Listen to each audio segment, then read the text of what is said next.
ground. Break the chains, feel the surge. Level hearts on the verge. Body kick again. Flows through every word. Warrior's voice will be heard. Whoa.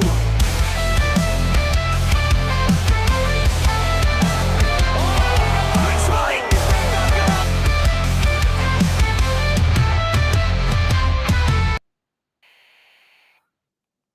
Boom, boom. Motherfucker. We back in this episode, motherfucking 15, The Warrior's Voice. I got my boy MMA Pickers here with me. Mac Tyson will maybe be here later. He had a doctor's appointment today, so he said he's going to try to make it. But shout out to him because he's the one who got us our crazy guest that we have today. We have heavyweight champion Sam Alvey stopping through today. That's big, major. And we also have Saba. I cannot say her last name, guys, and you guys know I suck at last name, so I'm going to wait till she gets here and get the proper pronunciation before I try to butcher it. So we're going to have Saba, and Saba is an amazing fighter. She fought Fabiola and Playa de Carmen. I was a Fabiola fan, and by the end of the fight, I was also a Saba fan. So I'm definitely haven't been able to talk to her since then, so I'm excited to talk to her.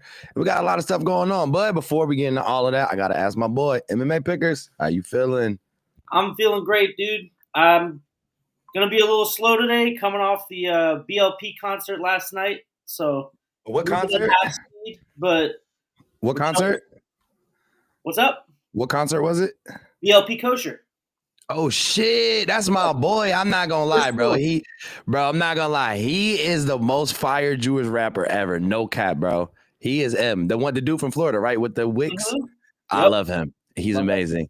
Yes, he's on his first tour right now. I had to go see him in a little tiny dinky venue before he starts playing the big ones, you know? The facts. Shout out Origin in the chat. Noti gang on deck. What's up, Origin? Appreciate you stopping by. But yeah, man. Yeah, that's crazy, dude. That's a dope concert. I haven't been to a concert in a long time, man. I got to get back out there. You know who I want to see, though? Because I feel like they're going to be done quick. It's one of my favorite artists is The Weeknd. That's one of my favorite. I love him. I'm like, that is like, if they was like, bro, you got to choose one person to listen to, I might choose him. He's in Vegas all the time. You're in Vegas all the time. You got to make it work. Facts. Yeah, facts. He does a lot of Asian tours too. I kind of want to go to like a Tokyo show where I don't know, where nobody speaks English but me or some shit, right? And I don't got to worry about other people. I could just focus on the music. I want to do that. And it'd be dope to do it in Tokyo. Yeah. But how was the show though? Was it good? Oh, it's great. It's fantastic. Yeah, his energy is unmatched. His energy is crazy. I love him. His whole look, the whole style, the fact that you're a Jewish kid with Florida wick dreads, rapping, and about Jewish stuff is insane. Like, you know what's interesting about those wicks? In Jewish law, these sideburns, they're called peyot, and you have to grow them a certain length. Yeah. He took his and turned them into wicks, so it's like a crossover. Yeah. That's so fire, bro. Yeah. That's how you do it, bro. He's the modern day Jew. There you go. That's right. That's my guy. Love it. I love it, bro. Yeah, I haven't heard some music from him in a while. I remember the last one I seen was a video where he had like the rabbi dude behind him. Mm-hmm. And it was kind of like, yeah. That one was gas. But speaking of crazy things and a lot of shit going on, we got a lot of shit going on, bro. MMA Pickers. It's a great card this weekend, UFC, to end the year off with. I commend the UFC and Karate Combat for ending off the year with some fire cards. And it was some announcements made for the future cards. And I think we should get into those. I'm going to go ahead and start pulling it up. But MMA Pickers, tell me what's your thoughts on these announcements and kind of help the people with some context. Absolutely. So two really, really exciting fights coming up.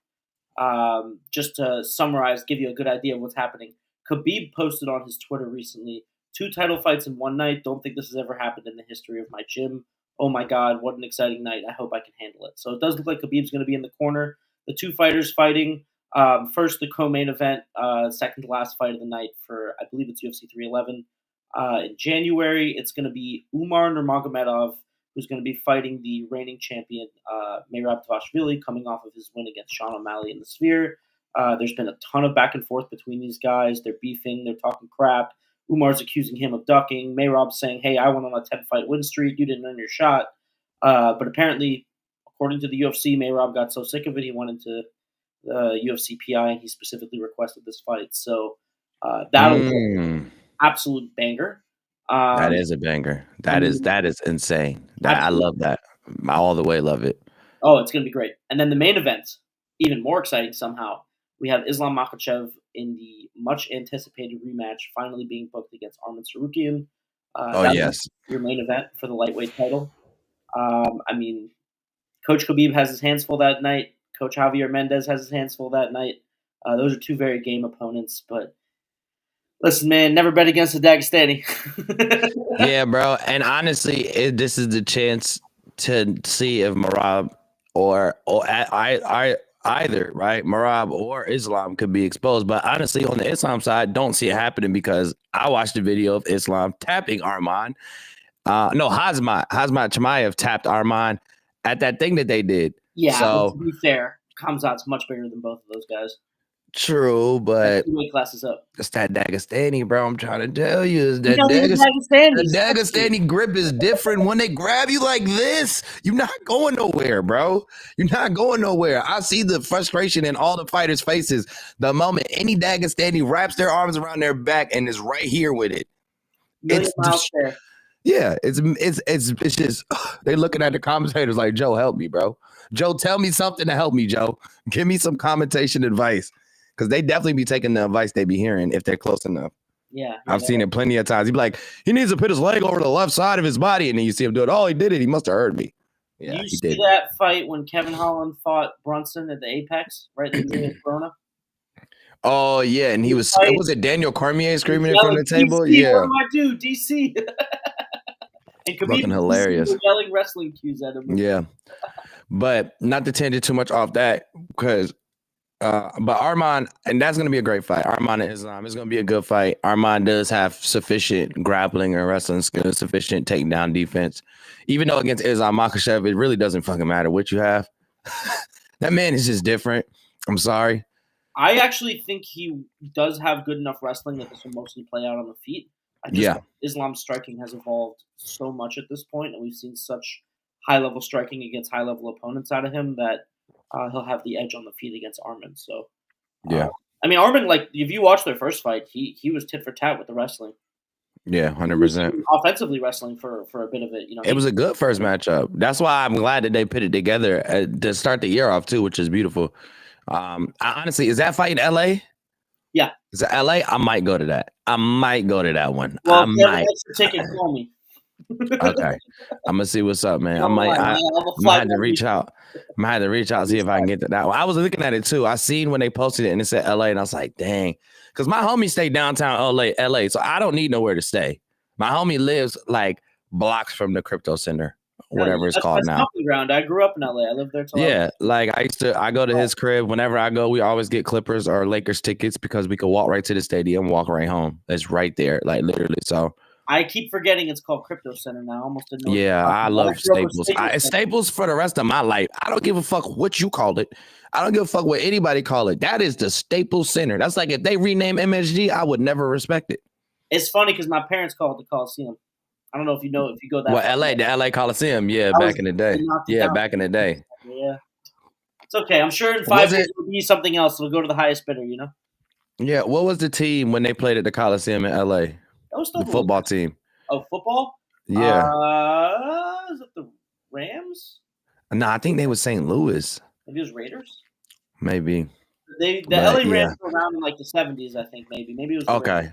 Because it went LA, St. Louis, and then where did it go after that?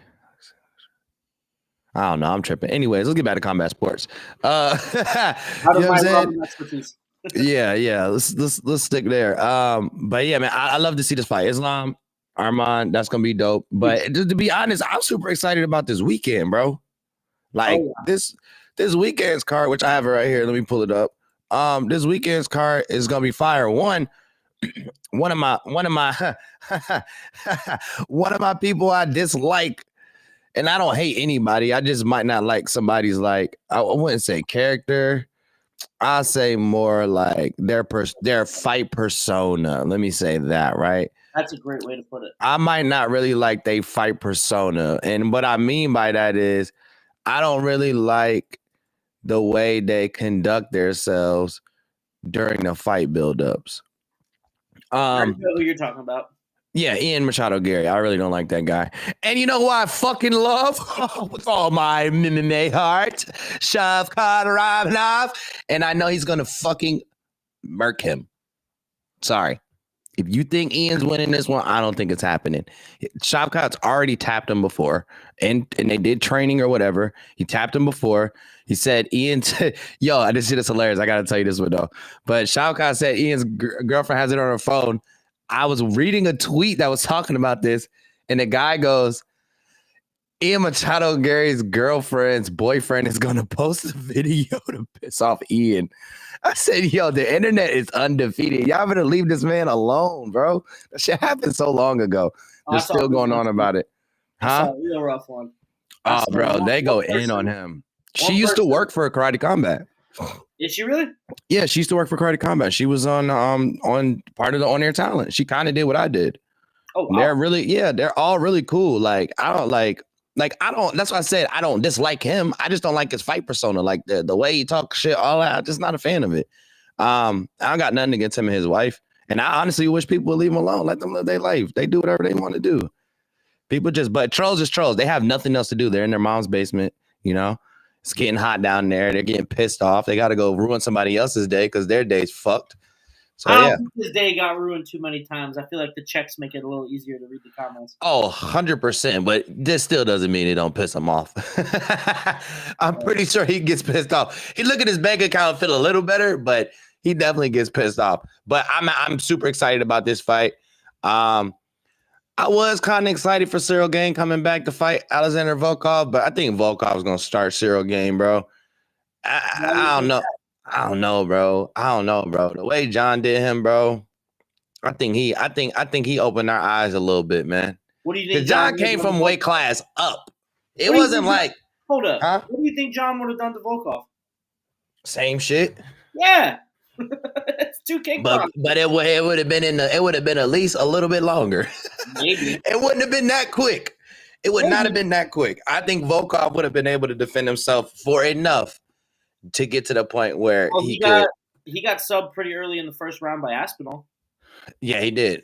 But Aspinall's a bear. Like, it's a big difference with Aspinall on your back and John Jones on your back. I'd rather have Aspinall on my back personally. I think John Jones is the best grappler at heavyweight. Oh yeah, 100%. But the weight difference, difference is huge. But listen, at the end of the day, skills pay the bills. You know. Go ahead, finish that, and then get to this. I just think John Jones is, with his wrestling pedigree, that's the last guy you want on the ground in the entire day. Yeah, 100%. Does Bryce Mitchell beat Gracie, bro? What happens here, bro? I lost a shit ton of money on Bryce Mitchell. And fucking, what was that? 296, I think. T-Mobile, huh? Josh Emmett.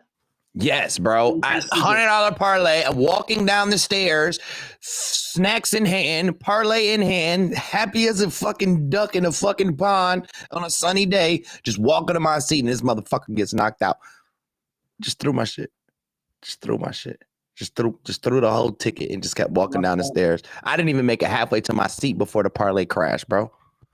Well, I made great money on Josh Emmett by KO that fight. He was just coming off of that Topuria KO, so I figured he's a little chin.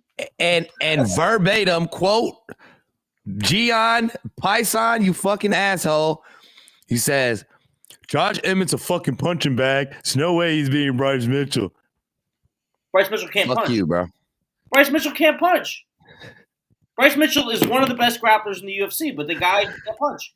Yeah. He can't box. Fucking crazy, bro. He's yeah, so Ben Askren at featherweight.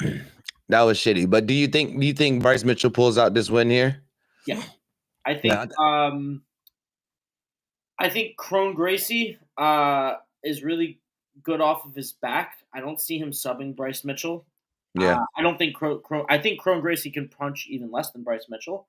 I think Bryce Mitchell will have the wrestling advantage. If I'm guessing, I'm going to take Bryce Mitchell by decision with lots of top control time, but no big damage or crazy sub attempts because, again, Gracie is good off his back.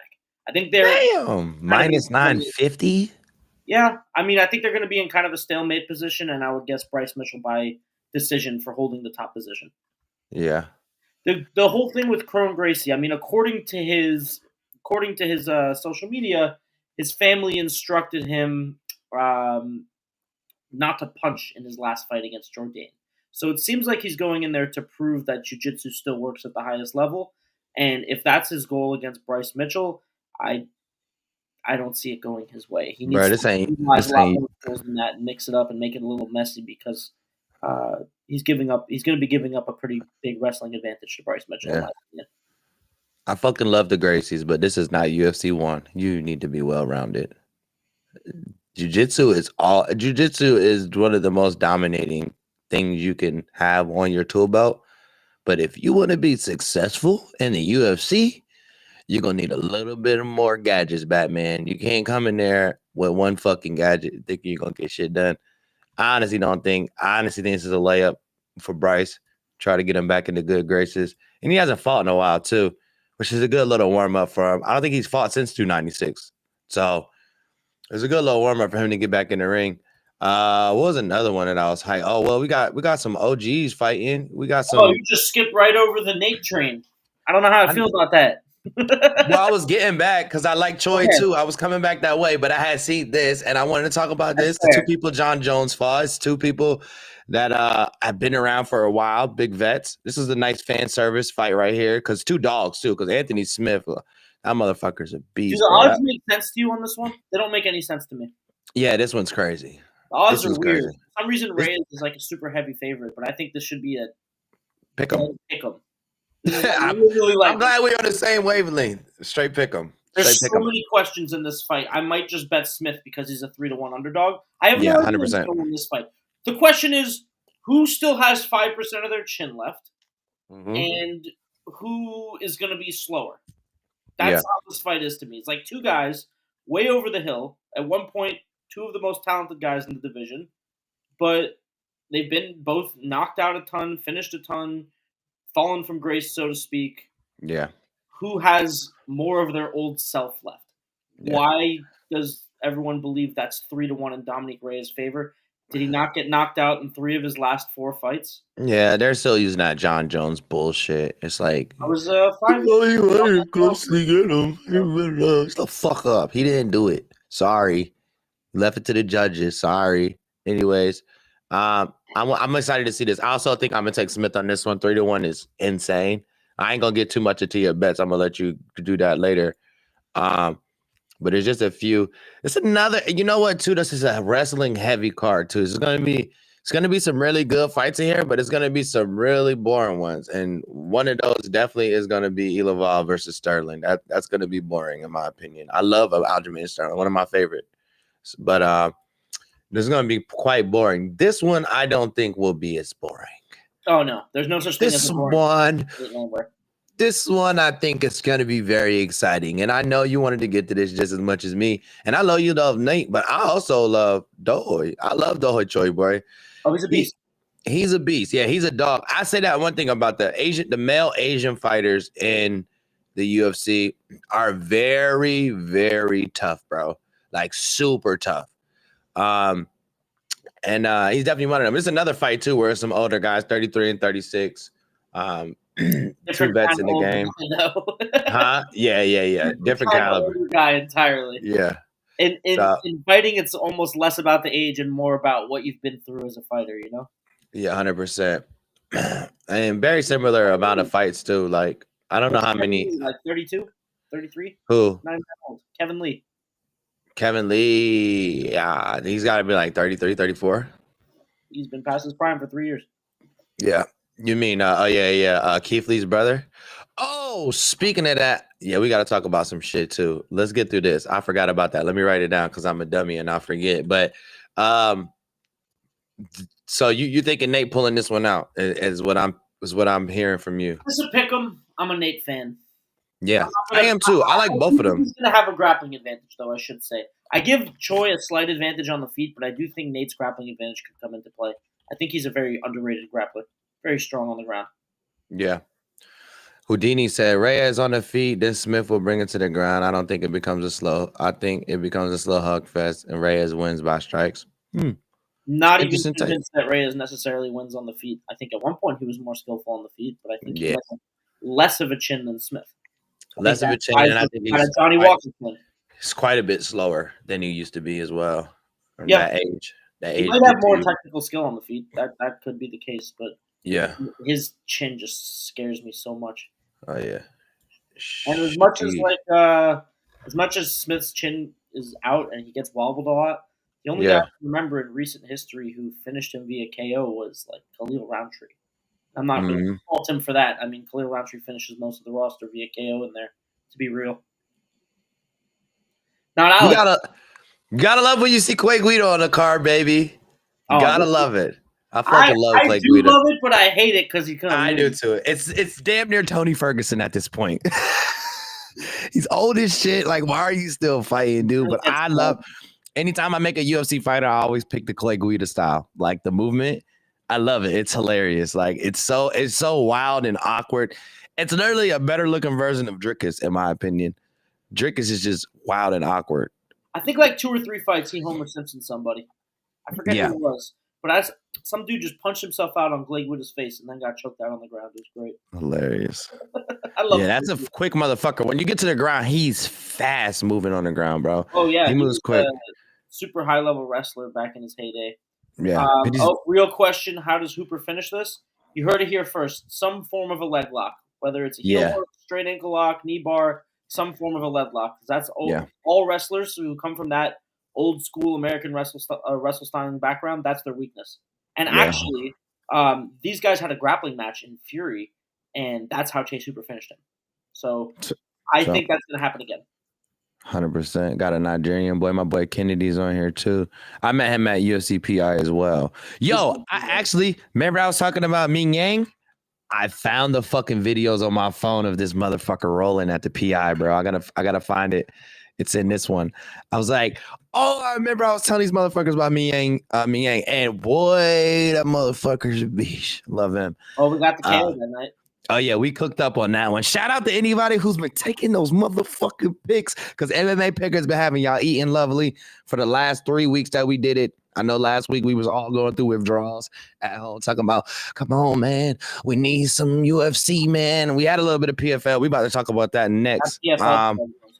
Any other fight on here that stands out to you? I do like Brian Battle being on here. I think he's gonna start him too, though. Yeah, Brian Battle. See, I that's another one I don't understand the odds for. That's another one I think honestly should be a pick'em fight. Because I like Randy Brown. The Jamaican boys get it in. He's long and rangy. He's athletic. Always. The Jamaicans, Pakistanis, and Iranians are always long and fucking lanky, bro. You never see a fat or just chunky one or diesel one of those fighting ever, bro. It's true. Except, what's Bilal? Bilal's Palestinian, right? Yeah, he claims Palestinian. Yeah. How about you got Vicente Luque and Themba? Yeah, which is crazy because why isn't the Vicente Luque Nick Diaz fight happening? I also seen something about that where Nick Diaz is going through some. Yeah, he's going through some like addiction shit. So, man, prayers out to him, bro. I understand. I've dealt with it in my family, dealt with it myself, bro. Just prayers out to him. And like, if y'all out there, y'all Nick Diaz fans, man, y'all gotta stand. Y'all gotta be there for him, man. Because the thing is, he gotta want to do it himself, and that's the first part. He's gotta want to change. But people can help push him towards that. You know what I mean? You can't force him to, but you can always help with love. So I did want to see that fight. It's crazy. I was just talking to my boy who's Gilbert Burns' he was Gilbert Burns' social media manager, and he worked with Vicente Luque and Herbert. And I think he's gonna be at this fight for with Vicente and stuff. So that's gonna be crazy.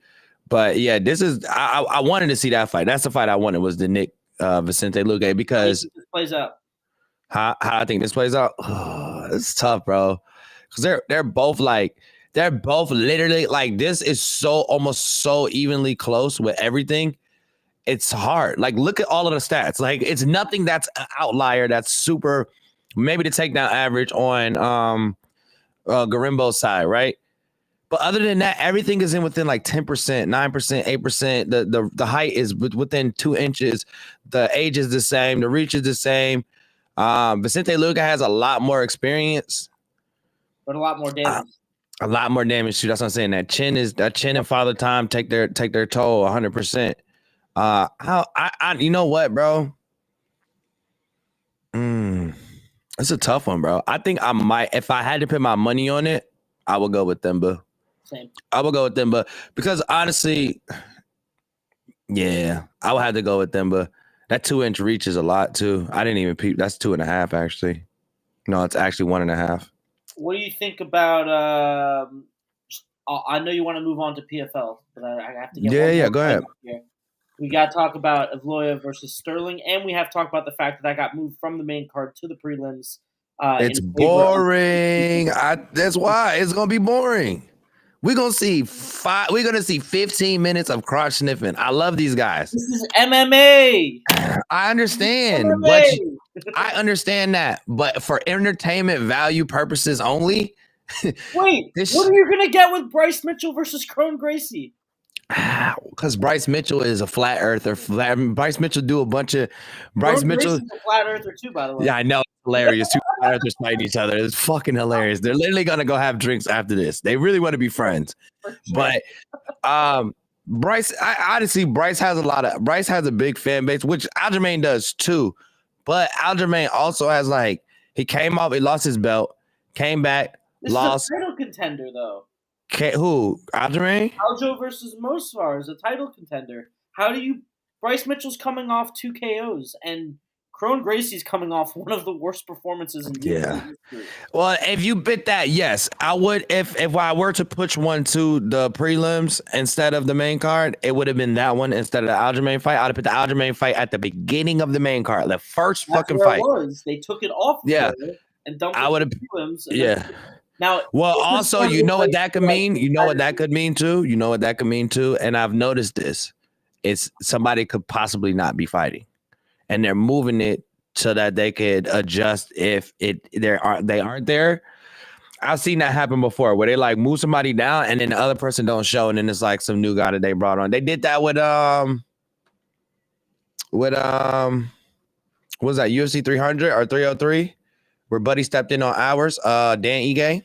Oh, Ige versus Lopez? Yeah, they moved the fight. They moved the fight. They had moved the fight. And I was like, what the fuck? Why they moved the fight? And then next you know, my boy was coming home from Extreme Couture. Like, yo, bro, Danny Ige just got called to fight on UFC 303 right after we finished sparring. I'm like, what the fuck? He's like, I think he's going to do it. He's like, yeah, he said he's going to do it. Fuck it. I was like, that's crazy. And he went in there and put on a fucking performance. He trained that night before he went to go fight? Yes. Wow. He was. So my boy that's about to fight today, actually, let me make sure I pull it. I keep it up on the side. My boy that's about to fight today, Keith Berry, KO Kid. All right. He literally was training. He was training for one of his fights coming up and also helping my boy Python, who's fighting coming up, right? And what happened was they were in the gym doing pro day sparring.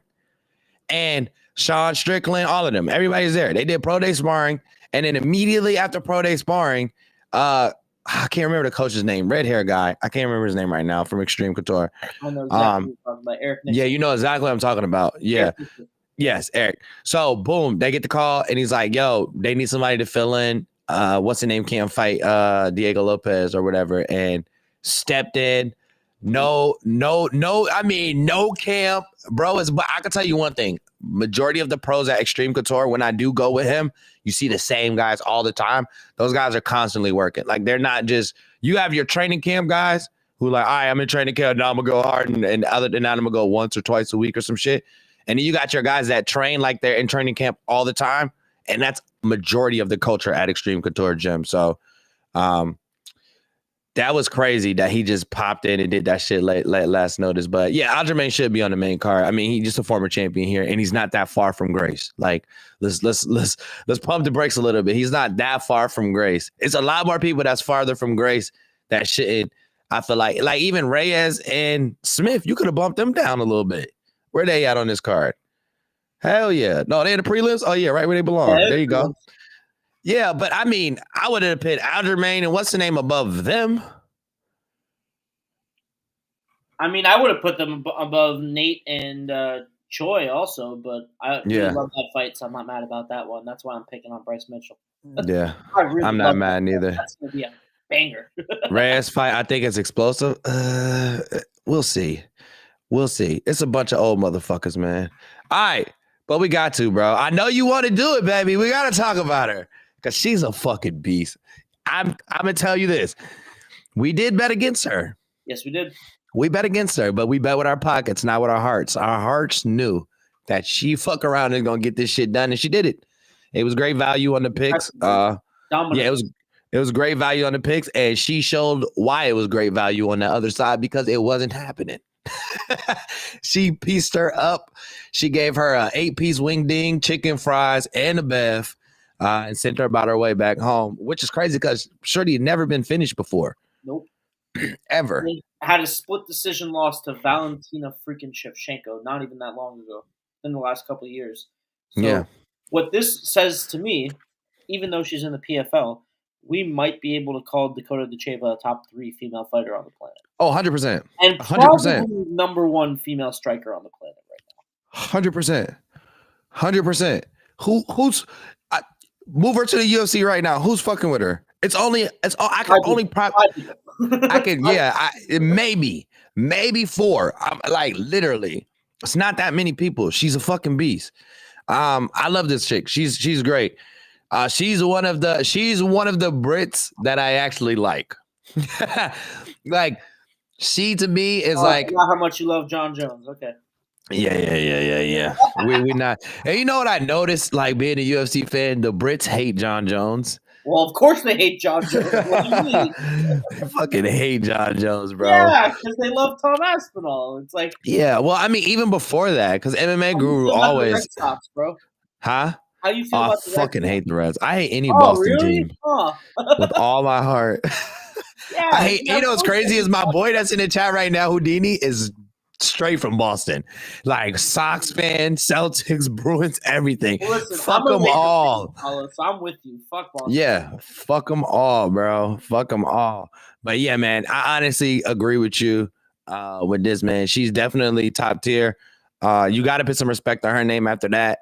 A lot of people try to discount the amount of talent that's at the PFL and the caliber of it. It's still some really fucking dogs that fight at PFL. And some people at PFL that don't want to fight UFC.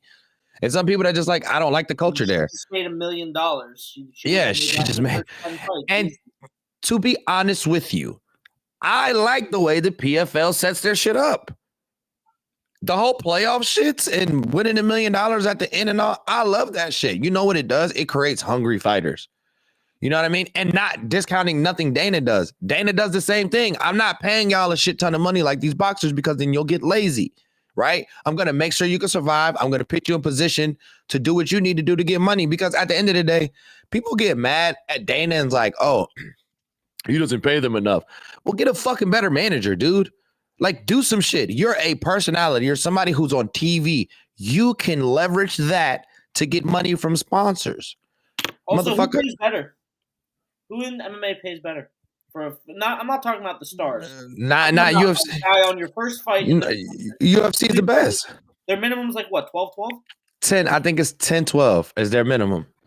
So I think when you first come in, you're making 10 to show, 12 to win. So it's like it's nowhere you're gonna find it's gonna be. Karate Combat is very competitive in that nature with what they pay their fighters. But you're not going to find nowhere that's going to pay you enough. And at the end of the day, and this is why I always tell my fighter friends and the people that I meet throughout my MMA journalist journey, do social media, bro. You can make so much fucking money. You can make more money off social media than you can off fights for 5 fucking years, bro. You could sign one fucking deal, literally one deal. You could sign one deal, and that one deal could be worth 8 fights.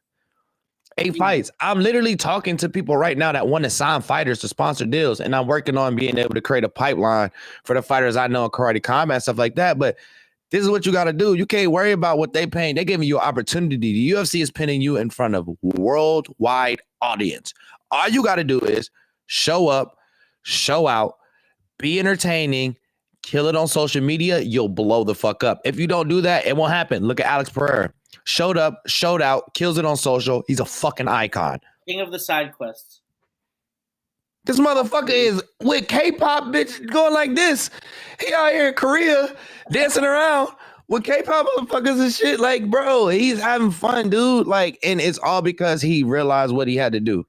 And it's taking yourself and making yourself a brand. You can't be a part of the UFC brand and be like, oh, well, I want to get paid. Well, if you under an umbrella, you ain't gonna get wet, baby. You know what I'm saying? You want to get wet, you gotta get from under an umbrella and branch out and do your own thing. So shout out to her for getting $1 million fucking dollars. Shout out to her for being one of the best women on the planet. Shit, I'll ever see her come to Karate Combat. She's only 25. Yeah, that's what I'm saying. Come to Karate Combat, girl. Holy cow. Because she's a hell of a striker. I would love to see it. What weight class is he? Could she fight Aileen Pereira? Well, I think she's a 125er. Aileen's like 135. Yeah. She's 135. I mean, they could probably still fight, granted, but I mean, I think Aileen, well, I think she came up to 35 for D. Begley. I think she might be a natural 120. Hey, look, Prez, if you watch it, man. Wait, Aileen Pereira fought D. Begley when? Wasn't it D. Begley? Yeah. Aileen Pereira. I'm an idiot. I did what you did. I'm thinking of Aileen. Motherfucker, you were there. I'm thinking of Aileen Perez. yeah. Perez, yeah. Twerker. She trains out of Perez. Twerker. She always twerking. She had my man Perez twerking. Aileen, stop making my man twerk like that, man. He probably did it himself. I love Perez. He's another one. Kill social media. Motherfucker know what he doing, man. See him sparring Shaziv Rin today? Who? He was? Yeah. Looked pretty good. Perez was? Yeah. He put out his challenge. He said, anybody on my roster who wants to jump in the pit, let's spar. Bruh, and Shaziv hopped in there. Let's go. Hold on. Let me make sure, too. I need to pull this up. I want to see him fight Chatri, though, not these Karate Combat guys.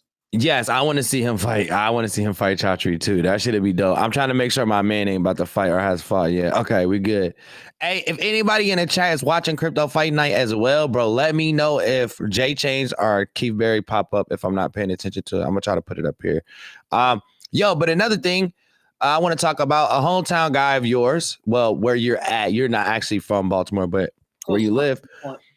My boy, Gervonta Davis, looking like he about to step back in the ring, bruh, against Lamont Roach. They had a nice little back and forth press conference day. I think it was yesterday or the day before. But yeah, man, exciting. And I think, where is it at? I think it's in New York too, not too far. I'm honestly thinking about getting tickets to that because it's seeming like he's getting very frustrated and annoyed with boxing and he wants to retire. Yeah, he actually made a statement about, you see his therapy statement? Yeah. So looks like 2025 might be the year. He just for anyone in the audience who didn't see it, he made a statement that said if he starts therapy, he won't have the anger inside of him to continue boxing. So he'd like to do 1 or 2 more fights and then retire at some point next year. Yeah, for sure. And I think the fights that need to happen. I mean, Lamont Roach has to happen. Keyshawn Davis. I don't think there's really even that many competitive fights out there for him, if I'm being honest. Maybe I'm just too high on him, but Shakur Stevenson, Keyshawn Davis, and you could also maybe Shakur. The problem with Shakur is though Shakur's all defense. Yeah, and that it creates a boring ass fight. Right. Yeah, but you can't win a fight against a guy like Gervonta with all defense because he doesn't. Because he's a counter guy. He don't need to hit you that many times. Yeah. He's a counter guy anyways. He's going to sit there and wait for his shots. He's going to find openings and wait for a shot. So if you're doing that too, it's just going to be boring as fuck. And that's why another reason why a lot of the promoters don't want that fight to happen. But I think he should fight Lamont. I think after that, he should fight Keyshawn Davis. And I think after Davis, he should either fight Shakur or what's the other kid that's up at the top with him? It's Gervonta, Shakur, and I can't think of this other kid's name right now. Because they was like, you get little bro, I get big bro. Let me see. But I don't even remember. Damn, I started MMA again, so I'm useless. I'm sorry. Yeah. Well, to be honest, I'm not nowhere as near as big on boxing as I used to be. I love heavyweight boxing. Oh, heavyweight boxing is amazing. I mean, Muhammad Ali and them stapled that into just the engraving of boxing into the culture of Like people just love to see. I love it too with UFC and karate combat and all them too, man. Speaking of heavyweights, we got the heavyweight champ coming by today. Actually, in like 15 minutes, Sam Alvey will be here. So if you are here, stick around. But let me show some love to the sponsors. First off, as you all know, always and forever, Karate Combat is this show is powered by Karate Combat. If you look in the corner right here, you could go ahead and go to the karate.com and download the app. Actually, I got to change that because they do have one that goes to one that takes you directly to the apps. I'm going to change that. I'll talk to Larvin about it. But make sure you go ahead and download the app, man, because and I say that because Karate Combat is the only combat sports league that allows you to vote on your fighters, and you can't lose if you pick the wrong thing. If you only win if you win. All right. And they allow you to vote on decisions made in the league. And this is all brought to you by the Karate Token that they give you for free just for downloading. So go download it because that's how you can get more. And guess what? If you go download it right now and you use this code that I'm about to pop on the screen in a few seconds, you can get some more free Karate Token. So be on the lookout for that. I'm about to drop that real soon. So be on the lookout. But make sure you download Karate Combat. Shout out Karate Combat for helping us make this podcast happen, you know, powered by them and Brave Browser. We'll talk a little bit about Brave Browser later, right before we get Sam on. But I feel like it was something else I wanted to talk about MMA wise. I had So much going on right now. it's so much going on. I can do this all day. I know, bro. Well, is there anything that you did want to talk about? MMA wise? I know. Oh, okay. So I do. Well, we got our boy Mac Tyson. So Mac Tyson was able to make it. Let's go. How was the doctor's appointment, brother? Everything good? Yeah, everything good. Just awesome. Yeah, we're just talking about a whole bunch of different stuff. Oh, well, I mean, the co-main was announced for Karate Combat. I don't know if you've seen that MMA pickers for 51, which is a good fight too. I'm glad Mac's here. This is perfect timing. We have Cosmo Alexander that they brought in. Alexander, really, like we talked about him. We broke him down. Really great striker. Multi-divisional champ or multi-league champ. Been around a while. He's been doing this thing. Really great in accuracy with striking and like finishing fights. He's coming, and then he's fighting one of our OG karate guys, Igor de Castaneda. I said that right? Yeah. Mac? Okay. All right. So Igor is one of the OG karate guys, been around for a very long time, and has fought some dogs. Like when you go look at who he fought some big people. I think his last fight was Ross, right? Yeah. Ross Levine. Yeah. Yeah, it was for the title against Ross Levine. So you got two championship caliber guys going at it in this co-main event and in the main event, which is beautiful to see. I don't know if this is a 5-rounder or not, but my main question is, in Thailand, we've seen our OG karate guys kind of take, the latter side of the win column.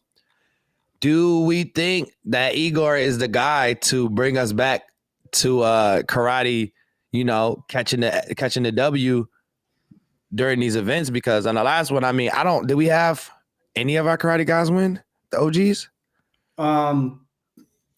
It depends on what you mean by OG. Because, I mean, pre-President Awesome guys.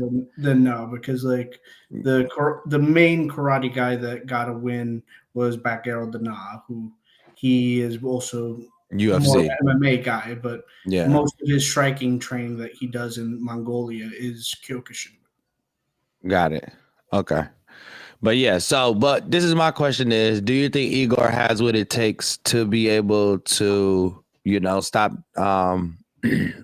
Cosmo in his tracks? I mean, and this is the first fight too. It's another thing we've seen that's happened. Like Goyito came in, another guy, veteran, somebody who's done really well along his career, right?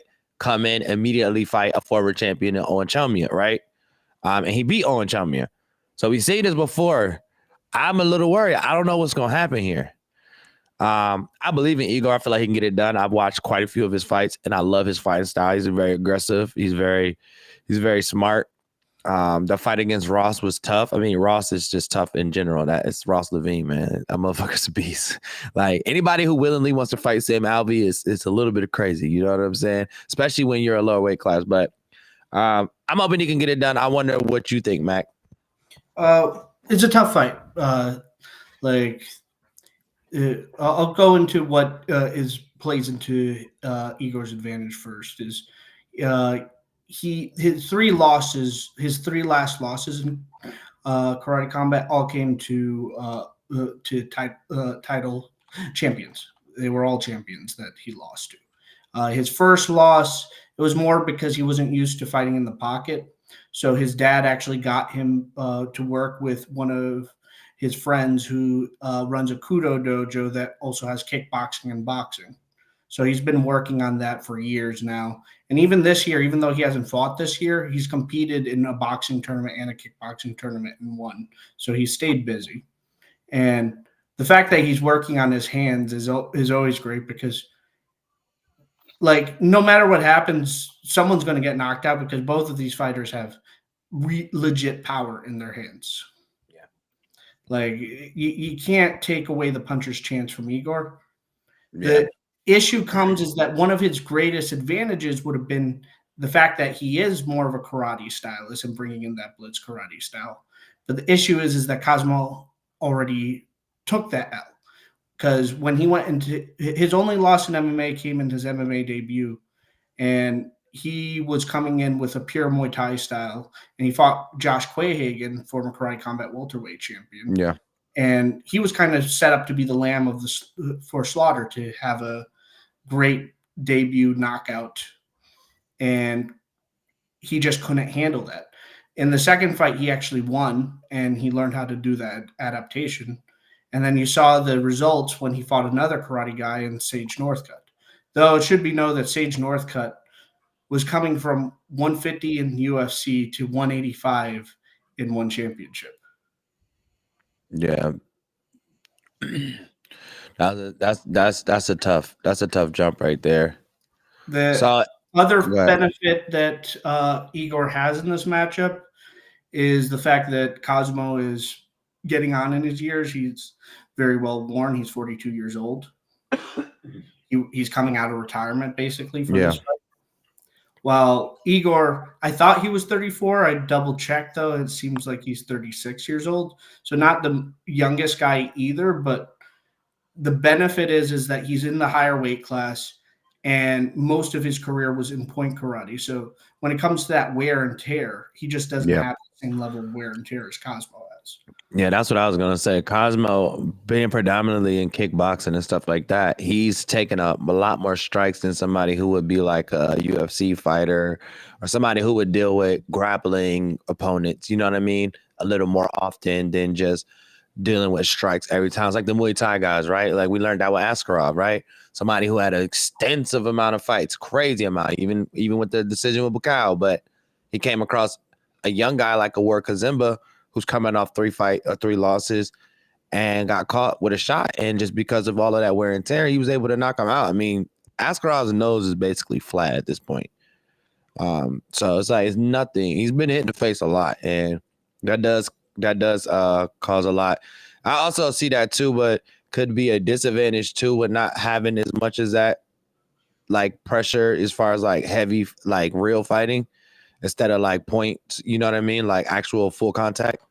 I could see it being as that. I don't know, man. Honestly, I think Igor is going to get this one done. In my opinion, I think Igor gets this one done. I think it might be my underdog pick of the night. I think MMA Pickers doesn't agree with me as well. No. I mean, I think that Igor's best chance of getting it done is Cosmo Alexandre finally being arrested for the murder of Sage Northcutt. But short of that, I think he's going to go in there and starch him. I mean, you can't take away the puncher's chance from Igor. Oh, everyone always has a puncher's chance. I agree. No, but Igor especially, like most of his wins, if not all of his wins, have been by knockout. Yeah. I mean, I'm just super high on Cosmo. I think he's one of the best strikers to ever come out of Brazil. He's that guy. I know he's 42. He's coming out of retirement, but he's so insanely skilled. I mean, the other issue, and this is why I kind of don't like the matchup, is that this is also Igor's first fight under the new rule set. Yeah, this adapting the adaptation of a lot of the OG fighters has been kind of a slow road.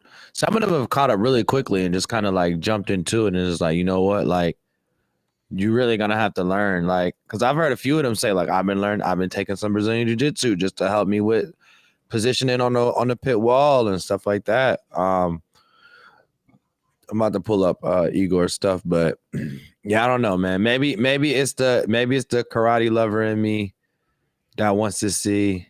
I want to see Igor pull this off. I think it means more for Curry Combat if he pulls it off. Yeah, 100%. So yeah, like I said, last loss was Ross Levine beat Franklin Mina, which is a good win. Franklin Mina is no slouch. Lost to Ross Levine here too. Jorge Perez, which is not a bad win either. No, I don't think I've ever seen Atnamov fight. I don't think I've watched any of this. He's the first middleweight champion. Okay, yeah, I don't think I've seen him fight. But if you look up here, these are all contenders or champions that he's fought for the most part. So I don't know, man. I think I'm gonna rock with him. I'm gonna think about it a little more. I think what's today's date? So we'll do our breakdown.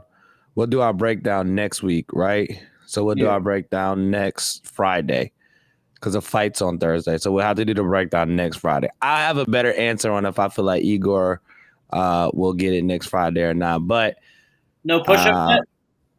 Oh yeah, no push-ups. You got me good last time. I was in here fucking getting ripped up, man. I was getting ripped up. But speaking of getting ripped up, speaking of big things, speaking of champions, speaking of karate combat, speaking of people who love to smile all the time, and I love that because they look so amazing when they do it. I have, and thanks to Mac Tyson, we have the heavyweight champion of karate combat in the motherfucking building, my man, smiling Sam Alvey. What's up, brother? How you doing today? Let me get you over here. There we go. I am feeling great. How you doing? I'm doing great, man. It's glad to see you. I think the last time I saw you was Nashville. Okay, At your fight. Fight. I've been trying to fight again, just hasn't happened yet.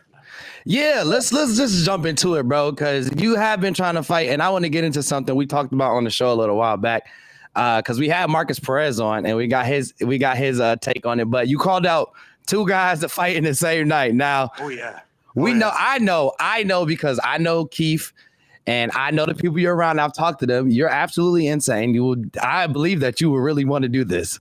But is this true? Do you really want to do it? Or are you just trying to get them to get you a fight? You're just trying to get back out there? No, give me two fights one night. Honest to God, I would fight them both. Now, I don't want to fight them both at the same time, but the same night would be great. Like, I'll take one first and one second. I would knock the first guy out and knock the second guy out too. I'd have a total of 3.5 rounds in the pit that night. 3.5? You think you could get it done in 3.5? I would beat both of them in 3.5 rounds. Yo, Sam, you love it, Sam. Listen.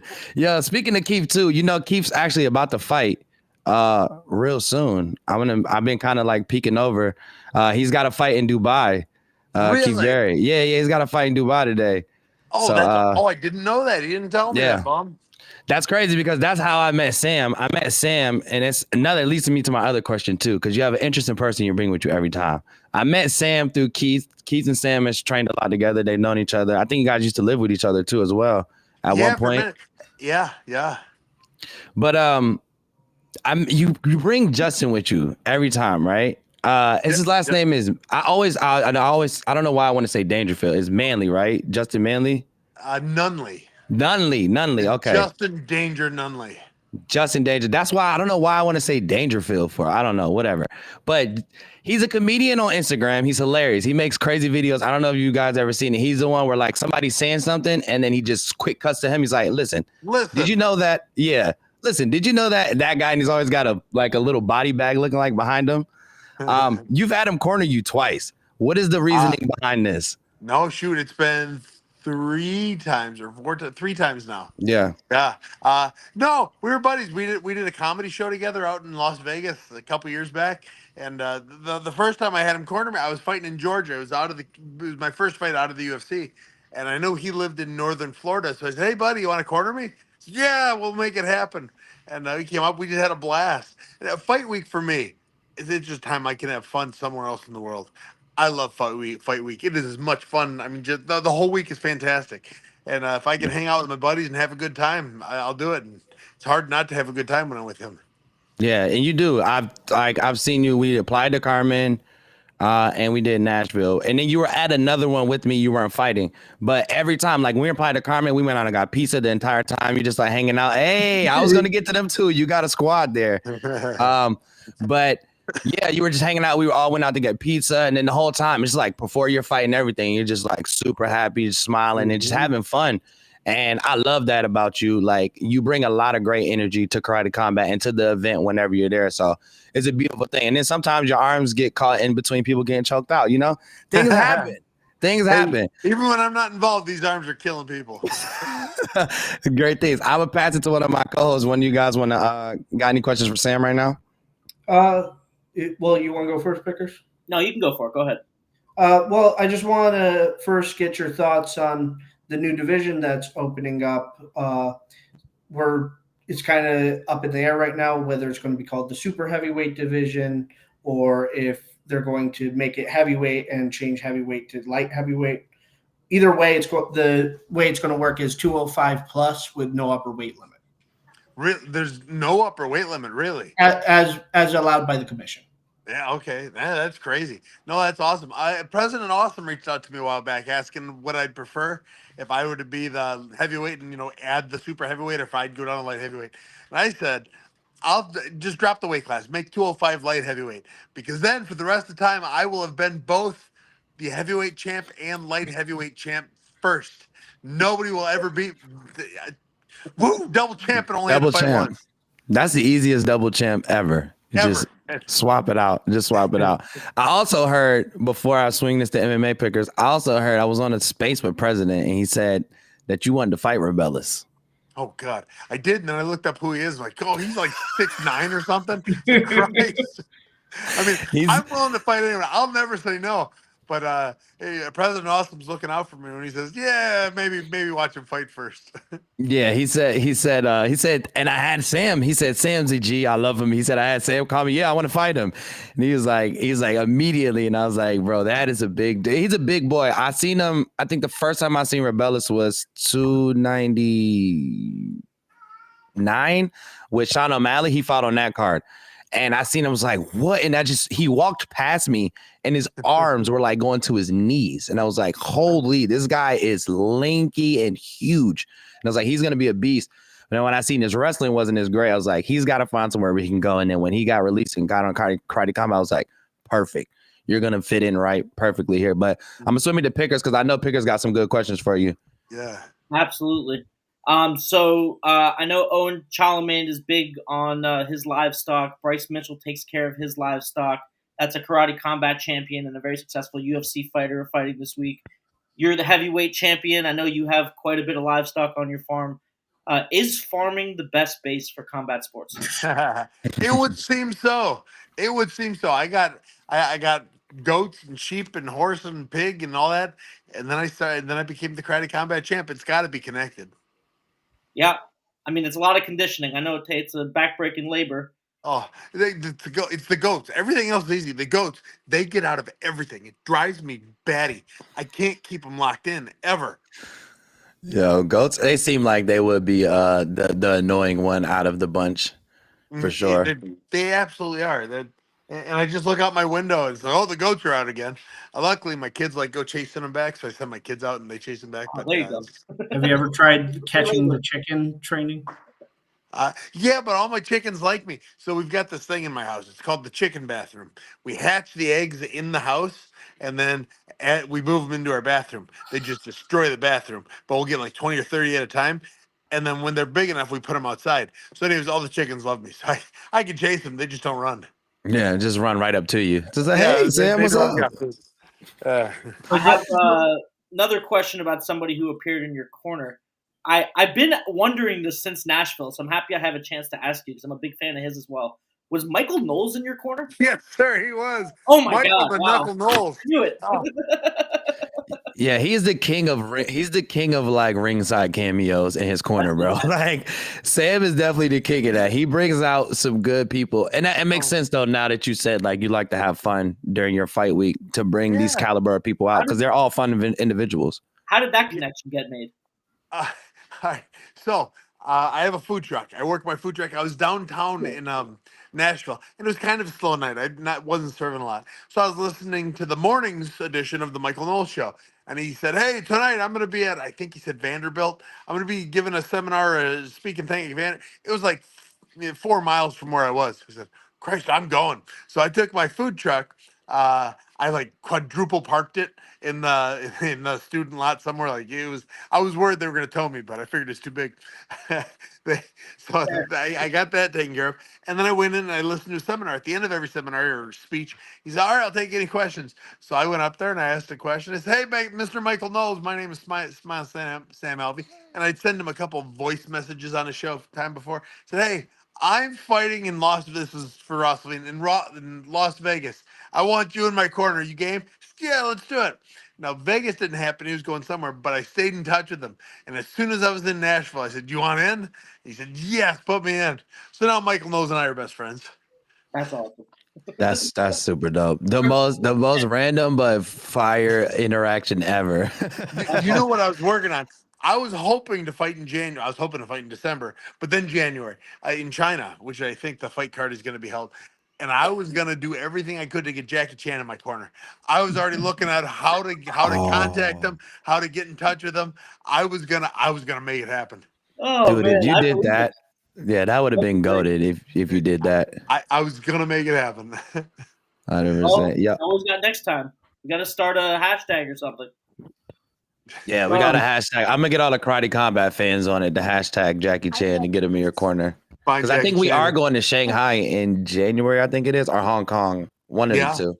Shanghai, I believe. And I was trying to get on the card, but he said apparently the Chinese government is requiring, 14 of the 15 fighters be from China. Stop it. Yeah. I mean, that makes sense too, though, but also helps because, and I know you've seen it lately, how they've been kind of like traveling everywhere to kind of like accrue the talent all around the world. And it's honestly helping us grow in those little areas, right? Oh, yeah. So as far as like a bunch of the Thailand guys, like I've been posting clips just from like Awesome talking about Thailand and stuff like that. And you see it, a lot of the Muay Thai guys will because I know because their names like Lurdzilla something 11,000 and there's like 18 of them that all say Lurdzilla. So I know they're all like super fans. So it's cool to see that stuff come over. And I'm super excited. I do have one question too for you. We've seen TWV, he retired. Ross Levine, he retired. A lot of our OG kind of karate guys that's been around for a while are kind of vacating their belts and moving on. I don't feel like it's something that will happen with you, Sam, but I got to ask you, you sticking around, right? We don't got to worry about nothing no time soon. Oh, man, you got nothing to worry about. I am having the time. I'm the Karate King, baby. I'm sticking around for a long time. I'm going to solidify myself as not only the first light heavyweight and heavyweight champion. I'm going to be the longest reigning champion of all times. There we go. I love to hear it. Okay. I just had to make sure that because my heart would have dropped just a little bit if I knew I lost you, Tab, and Ross in the same year. Demetrius Johnson numbers. Let's do it. I love DJ, bro. What's crazy is that the record for most title defenses currently is just 2. Well, I think I'm kind of that. I know one's a no contest, but I walked away with the belt, so I'm counting it. That was an interesting fight. That was, what's crazy is I was pit side for that fight, and when it happened, I didn't notice anything, and I didn't see the headbutt at all. It was so quick. To me either. It was so quick. Minutes before I realized anything. Yeah, it was so quick, and I was like, "What happened?" And then Awesome was like moving really fast. He was doing a lot, and then somebody, I think it was Leo Gomez, who came up to me and was like, "It was a headbutt. It wasn't an actual punch." And I was like, "Oh, okay," because it was like literally like this, and it was just like over. And I was like, "Whoa, whoa, whoa, whoa, whoa!" And I was freaking out, and I literally was beside all of the Brazilian streamers, which are my homies. I love them to death, but they're all Antonio Arroyo fans, right? And which I respect. I love Antonio too. I love all you guys. But I got to go for USA when it's USA against Brazil. I'm sorry, I just got to go against USA, baby. USA, you know what I'm saying? That's where I live. I got to make sure I don't get jumped going to the supermarket. All right, so we're gonna stick with the home team. But yeah, man, that was crazy. But you did come back and get it. You got it back. You got it back, man. And that was crazy. How you chasing it with a broken foot? Like what goes on here, Sam? It's just like you have like a I don't give a fuck button, and as soon as you start fighting, like fuck it, just press it. Yeah, I broke my foot 20 minutes before the fight. I was backstage warming up. I felt it snaps. Like, ooh, that hurts. And I came up with the motto right then and there is I'm tougher than smart. Said you're not gonna get me to pull out of a fight. I don't care if it's 20 minutes before or during the fight, weeks before. I'm not pulling out. Yeah. I went out there and I couldn't catch him. He kept running from me, literally running from me. Yeah, you definitely have a clip of him kind of hitting the Fred Flintstone feet on you across the side of the pit wall, which is hilarious. But you definitely defended it in a great fashion in Nashville, which was a great show. I loved it, and you got to do it in your backyard. How did that feel? Is that your first time? Was that your first time doing a show like a main event in your backyard? In at least 16 years, it has been. Keeps fighting right now. Oh, is he really? Yeah, I think I could pull it up really quick. He actually is. I think he just won. Holy shit. Yeah. I think he just won. Keith Bear's a guy. He's a guy I might not fight. Like on paper, I should be able to beat him, but every time we spar, he beats the brakes off me. Like, yeah. God, dang it, Keith. Here it is. There he is right there. Let's see. Whoa, let's go. Is it boxing? Yeah, so it's crypto fight night. It's boxing. Cyborg did this a while back. She was the main event about 2 events ago. And I think Keith was on that card as well. I think he was on that one too. He got a first round KO. Oh, so Keith I think it's only like Lester? Is that who? Frankie Lester? Speaking? No. Is that Frankie Keith's Lester? corner? No, the guy who's getting cut up right now. No, that's Heck the Snack. That's Michael Heckert. He actually fought my other friend at IFC. He just fought on IFC on the last IFC card. He's the one who got first round KO'd by Postmaster Kyle Post. He was just in our chat too. Okay. Tough schedule lately. Sheesh. Yeah. Tough schedule. Yeah. He's yeah. Like he went against It's crazy because Postmaster and Keith are both great friends.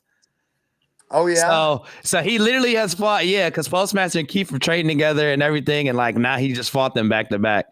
I don't know. I think they're gonna stop this. Are they? Yeah, it's over. I think Keith won it. Let's see. Let's go, Mr. Barry. And he's strong too. Keith is strong as shit. Strong. He is.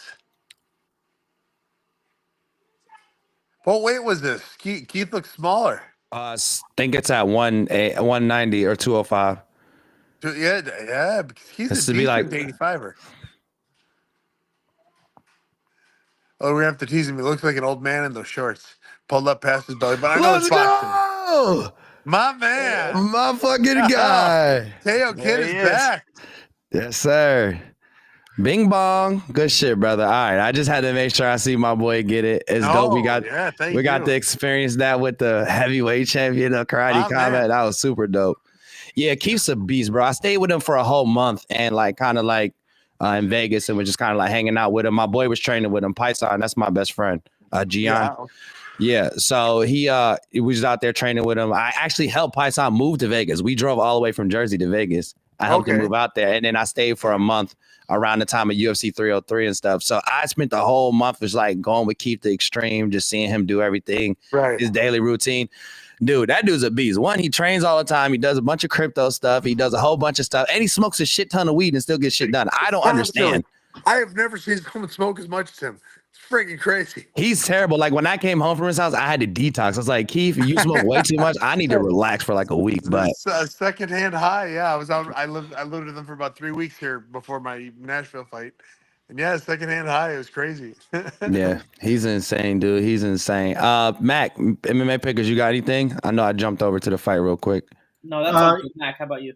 Yeah, got a couple questions. First, we've seen a lot of like the OG karate fighters struggling with some of the new talent. What do you think it is? Has it just been they've been matched up with much more experienced guys, or are they having, or do you think it's the new evolved rule set, or a little bit of everything? No, so Raymond Daniels, he won that fight. I don't care. So he won his ass fight. He fought the Muay Thai guy. Yeah, Pharrell. Raymond And won that's that Keith's fight. homeboy. That's Keith's homeboy who fought him. Oh, really? Yes. It was a fun fight. Raymond won that fight. But so I can't say all the OG karate guys. Oh yeah, no, not all of them, but I know. I yeah. just I was so upset when they announced that it was going to the bonus round and that he lost. It's like he did not. It didn't need to. Anyways, no, it's the athleticism of the sport that's going to increase. So karate competitors, they were. It's always been a self defense. It's always you go in, you get your work in case somebody tries to mug you. Now that they have a sport where they don't need to worry about the wrestling or jiu-jitsu, the athleticism of the karate fighters is going to increase tenfold. So it's not that they're less talented, it's that they're not as athletic as some of the Thai fighters or some of the other guys who spent their entire adult life sparring and training for competition. Now that there is a competition for the taekwondo, karate, Krav Maga crowd, you're going to see a whole new breed of athleticism come into it. Yeah, I agree. They have to evolve. And that's the thing is, it's just like the UFC when the Gracies came in and people didn't know anything about Brazilian Jiu-Jitsu and he just crunched everybody up and it's like, okay, we got to learn something to either defend this or be able to compete with it, right? Mm-hmm. And that's what the karate guys have to do. They got to elevate. They got to elevate their game. And they will. If you look at in the UFC's history, there's been like 3 karate guys: Wonder Boy, Pettis, and Leota, and they all dominated for a long time. Wonder Boy's the only, and I thought Wonder Boy beat Woodley the first time. But anyway, they go in there and they develop a little bit of takedown defense, but an overall athleticism that increases, and they dominate. It's just hard to get their rhythm. I hate fighting the traditional martial artists because everything I'm used to sparring, everything I'm used to working with is not them. I'm used to fighting Muay Thai guys. I'm used to fighting boxers. As soon as I get someone with a little bit of swagger in their step, it just changes the way I'm able to react. I do think that President Awesome's new standard of having a minimum of 5 pro fights before competing in karate combat is a good decision. I don't think fighters can just go from just amateur like sport karate straight into karate combat anymore. I didn't realize that was a policy that he had. Yeah, it got makes sense. Yeah.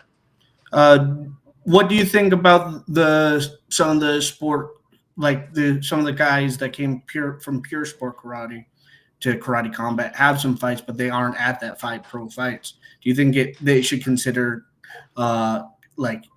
getting out of their contract and trying to get some more experience outside of the league, or? Well, I mean, like Ross Levine would be that, where he's got 1,000 fights, but none of them are technically pro, right? And he was, I mean, the most dominant fighter out there. Well, I mean, someone like I forget his name, a French fighter, Alexander Buterbane. He's like two and 2 in karate combat off the top of my head. Do you or some of them are like 1 and 1 in karate combat? Actually, best example is Iqbaljan Uzakov, a fighter from Uzbekistan. How do you remember these names? Good God. Bro, I fuck them up all the time. Like 3 names in the last 30 seconds, and I forgot all of them already. Yeah. You got Butterbean is one of them, and Iqbaljan Uzakov. He's from Uzbekistan. Interesting fighter. He won his karate combat debut, but hasn't fought since. Just hasn't been offered a fight. But what's interesting about him is he actually wrestles for fun. Like throughout his life, he's just wrestled, competed in wrestling in addition to sport karate. Okay. So that's an edge for him. But when it comes to the striking aspect, he's only 1-0 as a pro. With so many fighters coming in with so much experience, do you think a fighter like that might want to try to get out of his contract and fight outside of the league, and then try to come back to karate combat? Well, I'm a big fan of fight where there's money. He is likely going to get paid more with karate combat than he is somewhere else. Just because at 1-0, nobody's going to pay anything. You're going to walk out with a couple $100 if you fight for LFA or if you fight for whoever else. Karate combat will pay probably significantly more. So fight for the money. As much as I love fighting's great and all that, but if I could have done it from the beginning, getting paid a livable wage, I would have fought a lot less. probably taking a lot less damage. Yeah. And the other question is kind of more of a follow up to what I was asking about before about the two weight classes. Uh, is there any concern? Because this was something we actually talked about on the show before about like why we were a little bit hesitant about seeing a super heavyweight weight class. In like we would have rather seen them develop the heavyweight and middleweight class first. But as I pointed out, with Robellis becoming a free agent, you had to strike while the iron was hot. Yeah. But is there any concern on your side, especially since it is your division, that it might hurt the development of your division? Well, I want to fight a lot. I want to fight more than Karate Combat wants me to fight. Like I've been bugging him for a minute for another fight, and it sounds like we're gonna make something happen in February. Nothing's official, but I'm bugging him pretty consistently. Um, if adding another division makes it harder for me to fight often, then yeah, get rid of the other divisions. Cut every division but light heavyweight. I just want to fight all the time. Or I said, or I'll become a double champ. I'll go up to super heavyweight too, and then I'll have, if I can fight twice a year in each division, that'd be perfect for me. Um, I that, I think with Karate Combat, the one thing they're lacking is memorable fighters. Like you were just listing a list of names, because they're not John Smith. It's hard for me to remember who they are. Uh, and the more fighters they can get like Rubelis, the more memorable there is, the easier it'll be for people to rewatch the Karate Combat fights. The guy I remember real well is now I'm forgetting his name, the Mullet Man, Brandon Brendan Jenkins. Jenkins. Jenkins, yeah, Leroy Jenkins. Leroy Uh, Jenkins. Right, and that's how I remember. He's very memorable. The way he fights, the way he acts, the way he looks. And Karate Combat's got to get more of that. I think they did real well, or I'm trying to do real well on that side for me. Rubelis is going to help grow that, and they'll start getting some standout stars that'll start making people want to tune in every month to watch that guy fight again. Yeah, I- and I will say that I think that while in this point in time, getting like former UFC fighters, former one fighters is great because they have that name already built in, and they already have a built-in fan base, and it adds a much needed interjection because we always had like good prospects and we had good top level talent, but like now we're getting that big influx of that middle talent. But I think where Karate Combat will really shine is building the fighters that don't have a name and giving them a name. Well, Like, they absolutely have. Though the way Karate Combat runs their social media it's inspiring. I mean, it's the way. If PFL wants to succeed, they need to do what Karate Combat is doing with the social media. The 100%. tournaments aren't doing it. Like people cannot pay attention to tournaments unless they happen all in one night. If they want to have success in their league, they've got to be able to grow the fighters, make people care about the fighters. And Karate Combat does a good job of that with their social media team. Yeah.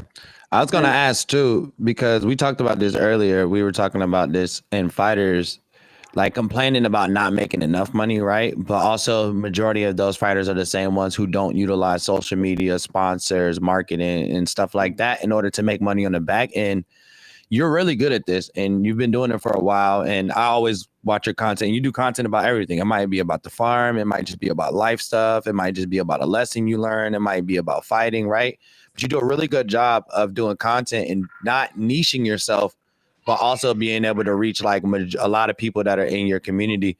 Where did you kind of start with that? And like, what kind of helped you like get to that point where you're like, oh, listen, I'm going to make sure I stay active, because the thing is visibility is what people love, right? They want to be able to see you. They want to be able to see what you do, because then they start building connections, right?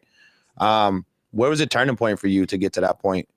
I wish I would have started younger. I wish I would have started the moment I was in the UFC, maybe even before. I always posted, but it was, off and on. I didn't post every day. Now I make sure I post on every platform I have 2-3 times a day. I just make sure I do.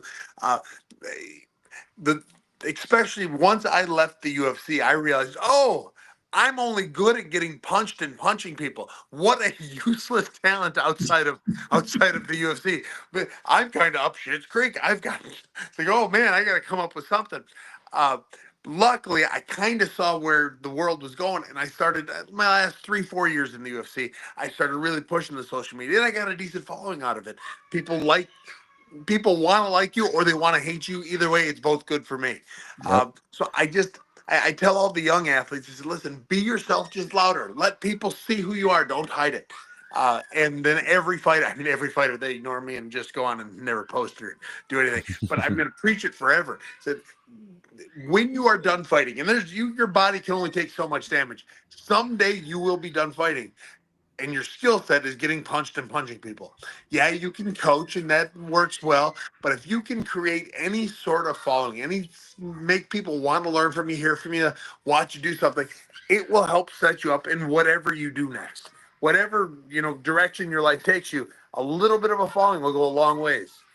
Speaking of coaching, I one of my favorite content for you is your striking tutorials, and Yes. you've recently come out with a new program that I'd love to hear more about. Yeah, no, thanks for bringing it up. Yeah, I just, as of last Friday, so like 6 days ago, I started, or maybe seven, what day is today? Well, anyways, not long ago, I started, it's called School, Skool, and it's an online course where I'm training people from around the world. We've been open for a week. I'm at about 350 members, and we actually climbed from 1,000. We're at number 14 or 15 on the entire school site right now, as far as working with people and going on with it. I've been posting on Instagram pretty heavily for the last 9 months, what I'm doing, what I'm going to demonstrate. And now that I have the school program, which is free for everyone, anyone that wants it can get on there and start talking with me, learning with me. I get to coach online with this school program, and I'm having so much fun doing it. I've got people from all over the world reaching out asking, hey, what do you think of this jab? Hey, this is me shadowboxing. What do you think? Hey, I just sparred this guy. Can I film it and show it to you? And I'm acting as an assistant to their actual coach, the coach they work with. Although I'm also working with a lot of guys now that don't have a gym outside of what they're doing with me in school. So I am loving it, and part of my following is helping go into this. Now I can coach, but on a national level, a worldwide level. Yeah, and that's super dope. I just put Sam's Instagram in the chat for all you guys for Twitter, YouTube, and Twitch. The link is there. Go follow him. First, go follow him because one, he has great content. He's a beautiful family. Actually, his wife too. Like this guy, he's part of a power couple. His wife is actually a former America's Next Top Model winner. And they have a beautiful, beautiful family. How many kids do you guys have? I have six kids. Six beautiful kids. They all have just as much energy as him. I promise you, including his wife. I have a video somewhere. This is why I kept looking down. I promise I was not paying attention. I have 3 phones here, right? And I don't know which one of these phones has a video of your wife literally damn near RKOing Justin on the pit wall and bringing him down into a choke, and then she like turned into a darce on him. I have a video of it. I didn't post it because I love Justin and I don't want him to think I was like trying to humiliate him. So I was he would love it. Post it and tag him. He loves that stuff. Okay, I'll post it because I was like, I'm gonna just keep it as like a gym that I have that I could be like, oh, here's something cool I got. Look at this, right? And I could just show people or whatever. But yeah, you part of a power couple, part of a power family. You guys got a lot. All right, we got any future fighters in there? God, I hope not. I hope so.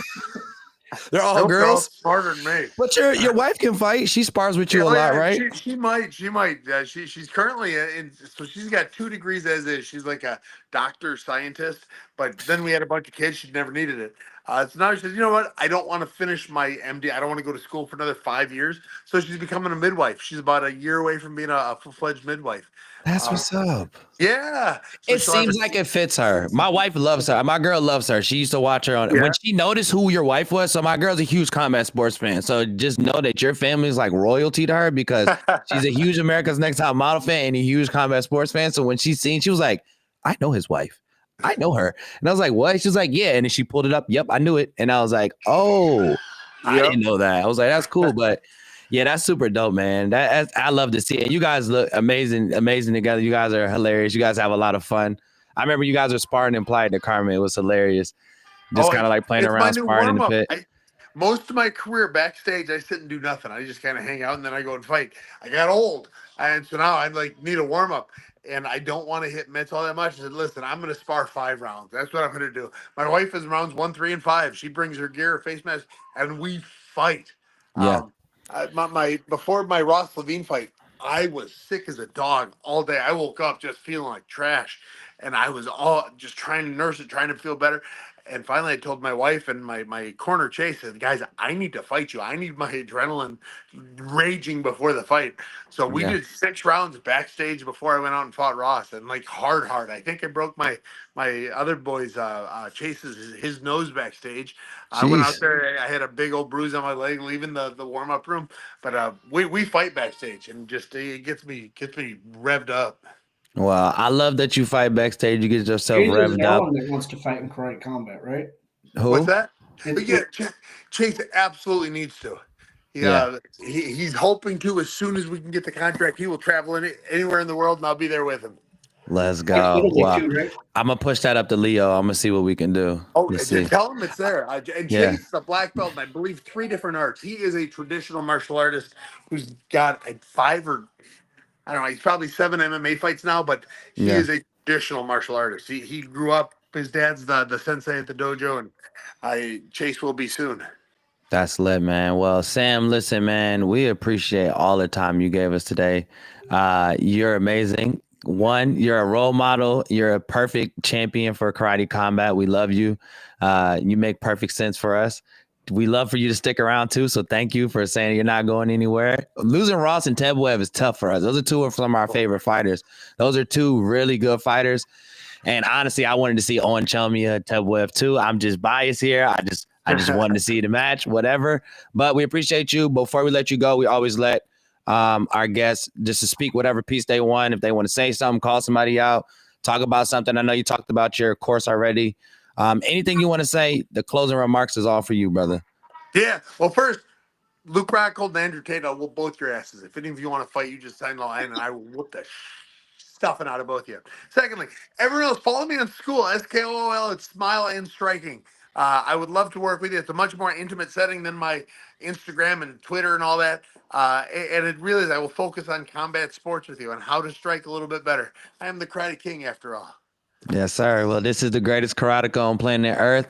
And my man, Smiling Sam Alvey, the heavyweight champion. We appreciate you, brother. Thank you for giving us your time, champ. And we would love to have you again soon, man. Hopefully, we'll be talking about a fight in February. Yeah, count I'm me bugging in. this. Count me in. I'm bugging the shit out of Leo for you too. I want to see you please fight do. again. Please do. I got you, Everyone out there, brother. tweet 'em. All right, man. We love you, man. See you later, See brother. you later, guys. Thanks for having me on. No problem. All right, man. Beautiful, beautiful. Sam, Smiling Sam Alvey, you gotta love it. But listen, man, we going back to back like the cover of Lethal Weapon in this, man. And we got another one. I'm gonna tell you right this. I told y'all earlier, right? I was a fan of the person she was fighting, and by the end of the fight, I was a fan of her. So I'm super excited to have her on. I'm not gonna attempt to butcher your last name, Saba, but Saba, welcome in to the Warrior's Voice. The Warrior's Voice. Pleasure to have you. Pleasure to have you. Oh, we got Hey some guys, echo. Yeah, we got a We bit have- of Yeah, we got echo a bit of echo from your camera. from your If you camera. can, If you Oh. can, in settings, it in might have settings, voice it might have isolation voice isolation and the audio point. and the audio It says point. echo and It says noise echo suppression. and noise suppression. If you could click those, yep. Okay. Yeah, it's much better now. Oh, There you go. Oh. Awesome. And I'll do it. Let's see if I remember Saba. Saba Nabavinejad. Yes, that's right. That's true. Nabavinejad. Hold on. Let me say first off, let me preface this. I'm terrible at pronouncing foreign names. All right. So don't hate me. I promise you, I'm not trying to do it. Just my tongue doesn't like to do it. I don't know what it is. So how do you say it one more time? It's fine because even sometimes it's hard for myself to say. For real. This is crazy. So Well, we it's appreciate Saba. you. Go ahead. It's Saba Nabavinejad. Nabavin- Nabavinejad. Nabavinejad. I think I'm close. I'm not gonna try to go. Because I'm probably messing up if I go any farther. But we appreciate you coming on. How are you feeling today? It's been a while since we've seen you fight in good. karate combat, but it's great to see you here.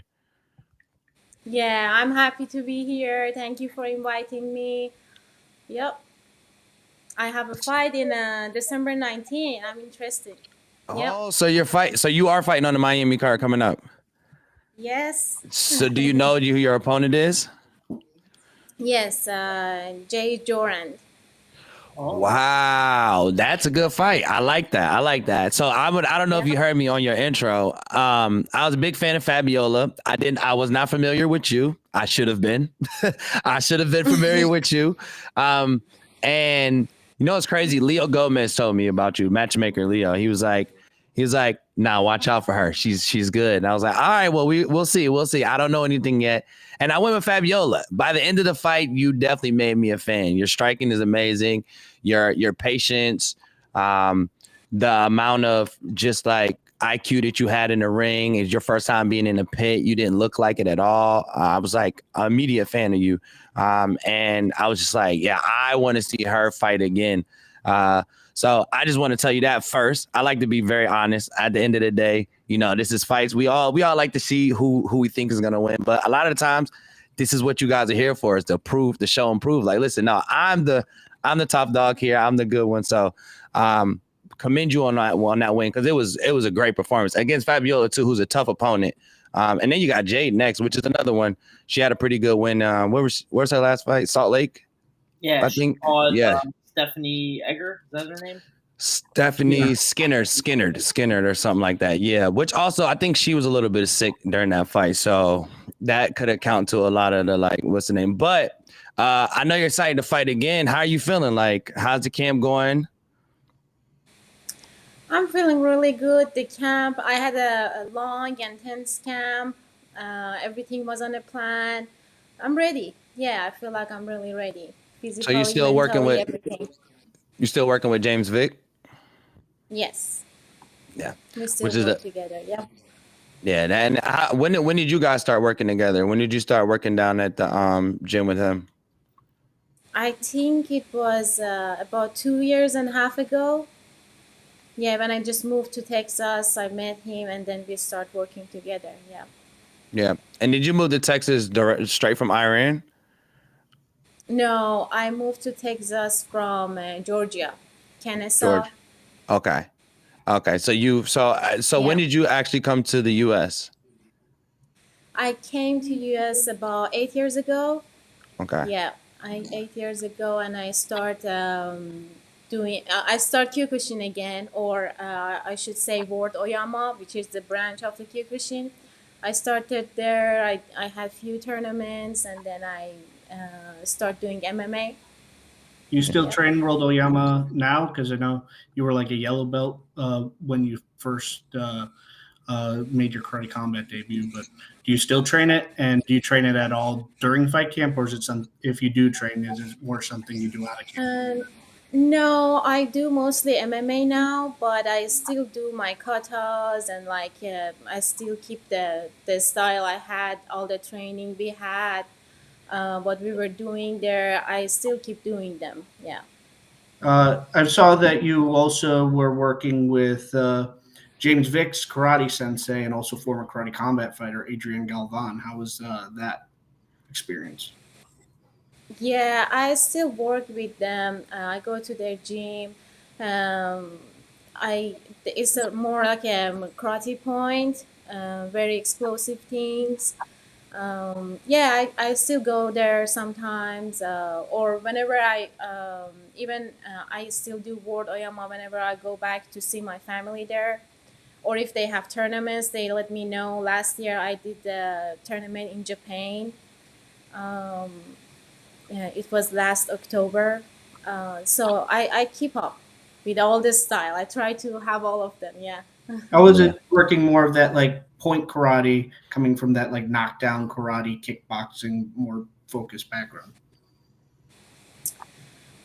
It's so they do a lot of gamings, all the explosive things like um, they more like they do it like a short time, but like very explosive in a second.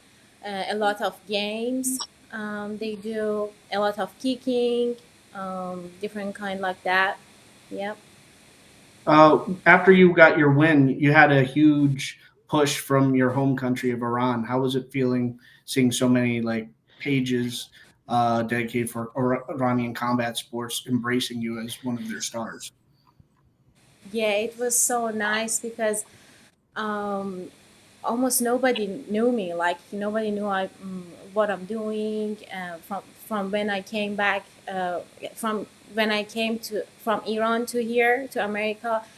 I disconnected everything. So when I fight in karate combat, then because karate combat is known, so all the pages came interviewed with me. So I got so much support from my people. It's a very good feeling.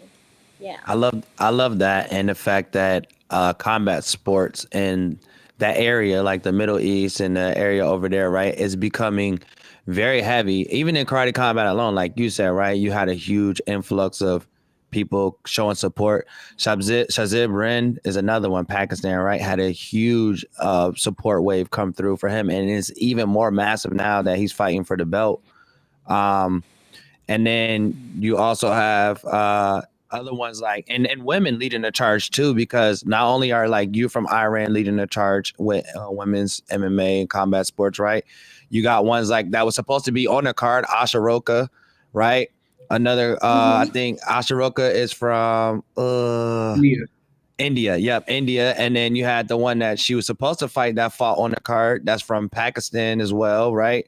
So you got a lot of women and just like fighters coming from that area, and it's starting to build a fandom out there with you guys' culture and your people, to where they're having these athletes to be able to attach themselves to, and they can have their GOAT MMA fighters, right? And stuff like that. So I love to see it, I think the wave of Dagestan fighters really helped that out a lot.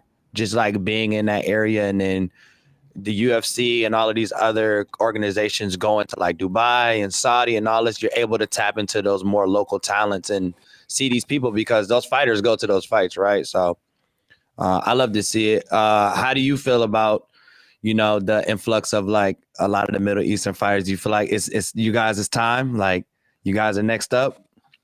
Yeah, I really appreciate Karate Combat for doing that. There is another girl from Iran. Um, Unfortunately, I don't remember her name. She had fight with the other Asian girl from Singapore. Oh, Uh, gosh, I know That was she exactly who you're beat talking me. about. Moradi. Who? That was Moradi. Sasha from K1. That was from Maserati. Yes, Thailand. yes, yes. I bet against her, and I didn't want to. And they told one of these mother, one of these, one of these told me don't. And I was like, I'm going with Habita. They're like, no, go with her. I'm like, all right, whatever. Went with her, and I More was Zeshi. so mad It was when more she. Zeshi. Yeah, when she ripped the hijab off, I knew it was over. I said, she's not taking that off for no reason. She is about to go in right now. But she had an amazing performance. I loved her. They have to get her back in. I told Leo after that fight, like, yo, no, you need it. And to me, and it's crazy, you're actually the first female fighter that we've had on the show. So congratulations, you are our first female fighter that we've had. But I'm a huge fan of the female fights in karate combat. They are some of the most entertaining and sometimes the most violent. My first fight I ever went to, the chick's whole side of her face was blood. I mean, her hair was red. I can't remember. It was the one in Vegas, Mac Tyson. I always forget her name. The blonde haired chick against, geez, I can't remember her name, but they're always the best fights. So I love to see like them bringing in Linda more. Sabia you're talking about? No, it wasn't her. It was the one that they wanted the rematch for, because they should have called it well before that. They ended up stopping the fight, but they should have stopped it before on the person. Anyways, more female fighters is coming. This is beautiful. And you guys are very electric. Now you have a lot of strength behind you. I heard you also like have done like construction work and stuff like that. Now, is that what it comes to? Is that where the strong base comes from? Is that where all that power? Because one, you're Jack, and I've seen you throw punches. It's some power behind it. You can hear them. I'm pit side, so I hear everything, right? It's some power behind it. Is the construction work helping you? Like, is that like basically like a free workout for you? I think because yeah, it really helped me to be on shape all the time because we do a lot of physical stuff, carpentry, concrete, building deck, stuff like that, electric, plumbing, all of that. So I'm the whole day I'm moving all around. It helped me be on a shape a lot. Yeah, When and did you it's get into like that? more like uh, what you said. When did you start doing that? Like, is this something you've always done? Yeah, first I started doing it with my dad. He was so handy. We started like 7 years ago. We had our company in Georgia, and then when I moved here, I started my own company in Texas. So I'm still doing it. Yeah, but That's what's it's up. really helpful, especially because when you go to gym, you usually like work on one group of muscles, but in construction, like your whole body is moving. You have to have a balance and use your whole body to move stuff around. Yeah. So can you like build a whole house? Like you all the way there with it? Yeah, actually, one time we made like a mini house with my dad from base to the roof, all of that. I love that shit. Yeah. Yeah, that's dope. That's dope. That's what's up. Is there anything else you like to do? Like what's interesting to you? Like what do you like to do outside of fighting and like construction? Um, I sometimes play violin. I No, you're used actually to. don't no. Hold on. Time out. Don't do that. Don't sometimes. I was sliding through your Instagram, I think last night. And I'm sliding, and I got to your violin video. And I'm like, holy, and my girl grabs my phone and turns it towards her so she could see what it was. And I was like, babe, this is the lady who fought and applied to Carmen, that be Fabiola. She said, oh yeah, I like her. Because well, my whole girl side of my family played violin. That was like mandatory. On my mom's girl side, Yeah. it's like you have to play violin. So my whole life grew up hearing violin in the house all the time. So I know what it sounds like when it's good. I was listening to you. I was like, yeah. So I'm not gonna let you skip over and say I sometimes play violin. She is really good at playing violin. She's really good at playing violin. I'm sorry to cut you off, Thank but you. continue. You like to play violin? What else? Yeah. I do a lot of puzzles. I already have one here. I'm working Ooh, on it on the table. Yeah. Um, I think that's pretty much it. Yeah. yeah. I really like art. So like anything about arts, dance, painting, stuff like that. Whenever I have time, even I'm not that good at it, but I try to do some stuff like that. which is why Practice you makes Yeah. perfect. which is why you like martial arts, everything arts. Yes. Exactly. It It's the makes art, perfect right? sense. Yeah. Pickers, you got any questions for Saba?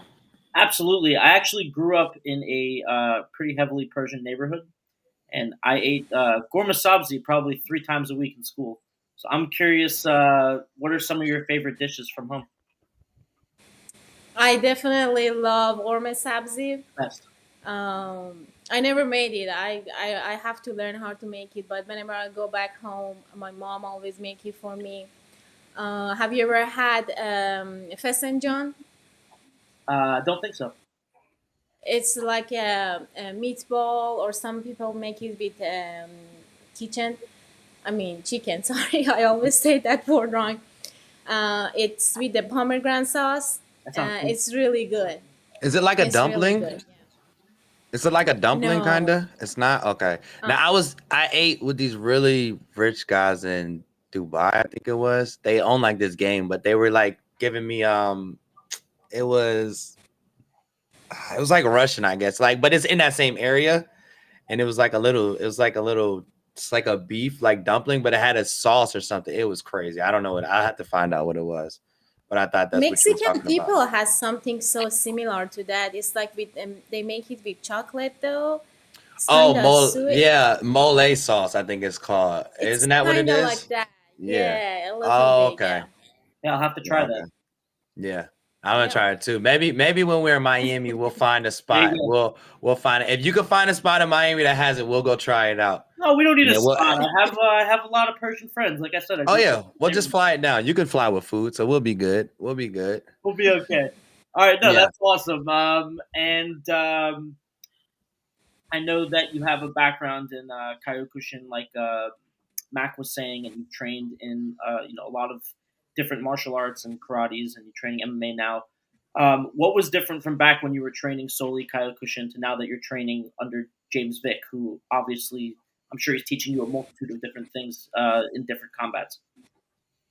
You mean what is the difference between training in What's Kyokushin how is and the sorry? Let me make my question more clear. How has the experience been different training in one sole martial art like karate, and then coming over and competing in the pit where there's so many different things. There's grappling, there's striking, and there's the pit walls. How has that adjustment been for you?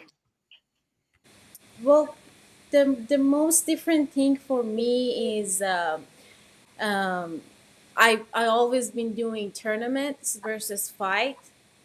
Well, tournament is completely different. You don't know your opponent. You don't have that much like a show. Um, all of that you have to compete with one with 3 to 4 person in one day. I really like tournament as much as I like fight. Other thing I would say, well, in karate, in especially in Kyokushin, um, we do a lot of cardio things and conditioning, and I figured that we the conditioning we do, like we hit each other a lot, try to like make each other tough, especially in Kyokushin, because we hit body and legs a lot, versus in MMA, you don't really, because it's mostly punch in the face, right? You can't Yeah. train that. Um, we spar, of course, we sometimes spar hard too, but the difference is, I think in Kyokushin, like you really learn to like the resistance of getting punched and hit a lot and throwing back at the same time that you're getting punch and kick. I think that that's a really cool thing to train, to just get used to getting hit and also hit at the same time. That's one thing I know from my background in Kyokushin. And you also learn how to be aggressive because you don't really get the punch in the face, so you can go really aggressive in body and kick, and it's a conditioning the whole time. Yeah. Great. Yeah, that's all for me, Matt. You got anything? Yeah. Uh, yeah, one aspect of Kyokushin that a lot of people don't know is that it's actually legal to elbow to the body. Did you ever use that in the tournaments? And if so, do you think those techniques are still viable in a rule set that allows strikes, punches, and elbows to the face? I Yes, we sometimes use it in our training, especially if you get to the like a close range. When it's like you can throw knee and you can elbow to the arms. That really drop the arm. Like it make your arms tired if you get few elbow in your arms. So we were not using a lot because it's also risk for elbowing in a face, but I think it's a good tool. Yeah, and it helped me to doing the MMA. It helped me a little bit because we had elbow in the body, so I could still use it. Yeah. In James Vick's MMA striking classes, it seems he incorporates a lot of like American kickboxing, which came from karate, and uh, American karate, which he has a black belt in. Coming from a Kyokushin background, did that since there's so much of a karate influence already in that MMA striking, did that kind of help with the transition to a more well-rounded striking style? Yeah, James was very excited in my style because because he has a black belt, even though he started with MMA um, and Muay Thai probably, and then he started karate after that. So he was interested in my style because I had the karate background, so we could match together so well. Yeah. Now, You also recently got married. How was that? literally what I was about to say. I Sorry. literally have the picture up, but go ahead. I'm pulling the picture up now. Great. Yeah. We're always got great minds on this podcast thinking We're alike. all linked together half of the time. It's hilarious. Here it is right Great here. minds with me. Yeah, I married like about 2 months ago. It was perfect. We married in Turkey, so my family could come over there. I haven't seen so many of my friends in maybe some of them in 10 years. So Oh, it was amazing trip. It was amazing. Everything was so good. I felt a lot of support, and yeah, it was all fun. I feel blessed. Well, congratulations. This is super awesome. It looks like you guys are meant for each other. Look at you guys. Oh, that's nice. And that's a beautiful dress. I love that. You guys look great. I love Thank this. It's you. awesome. Where's he from? Is he from Turkey? No, he is a American German.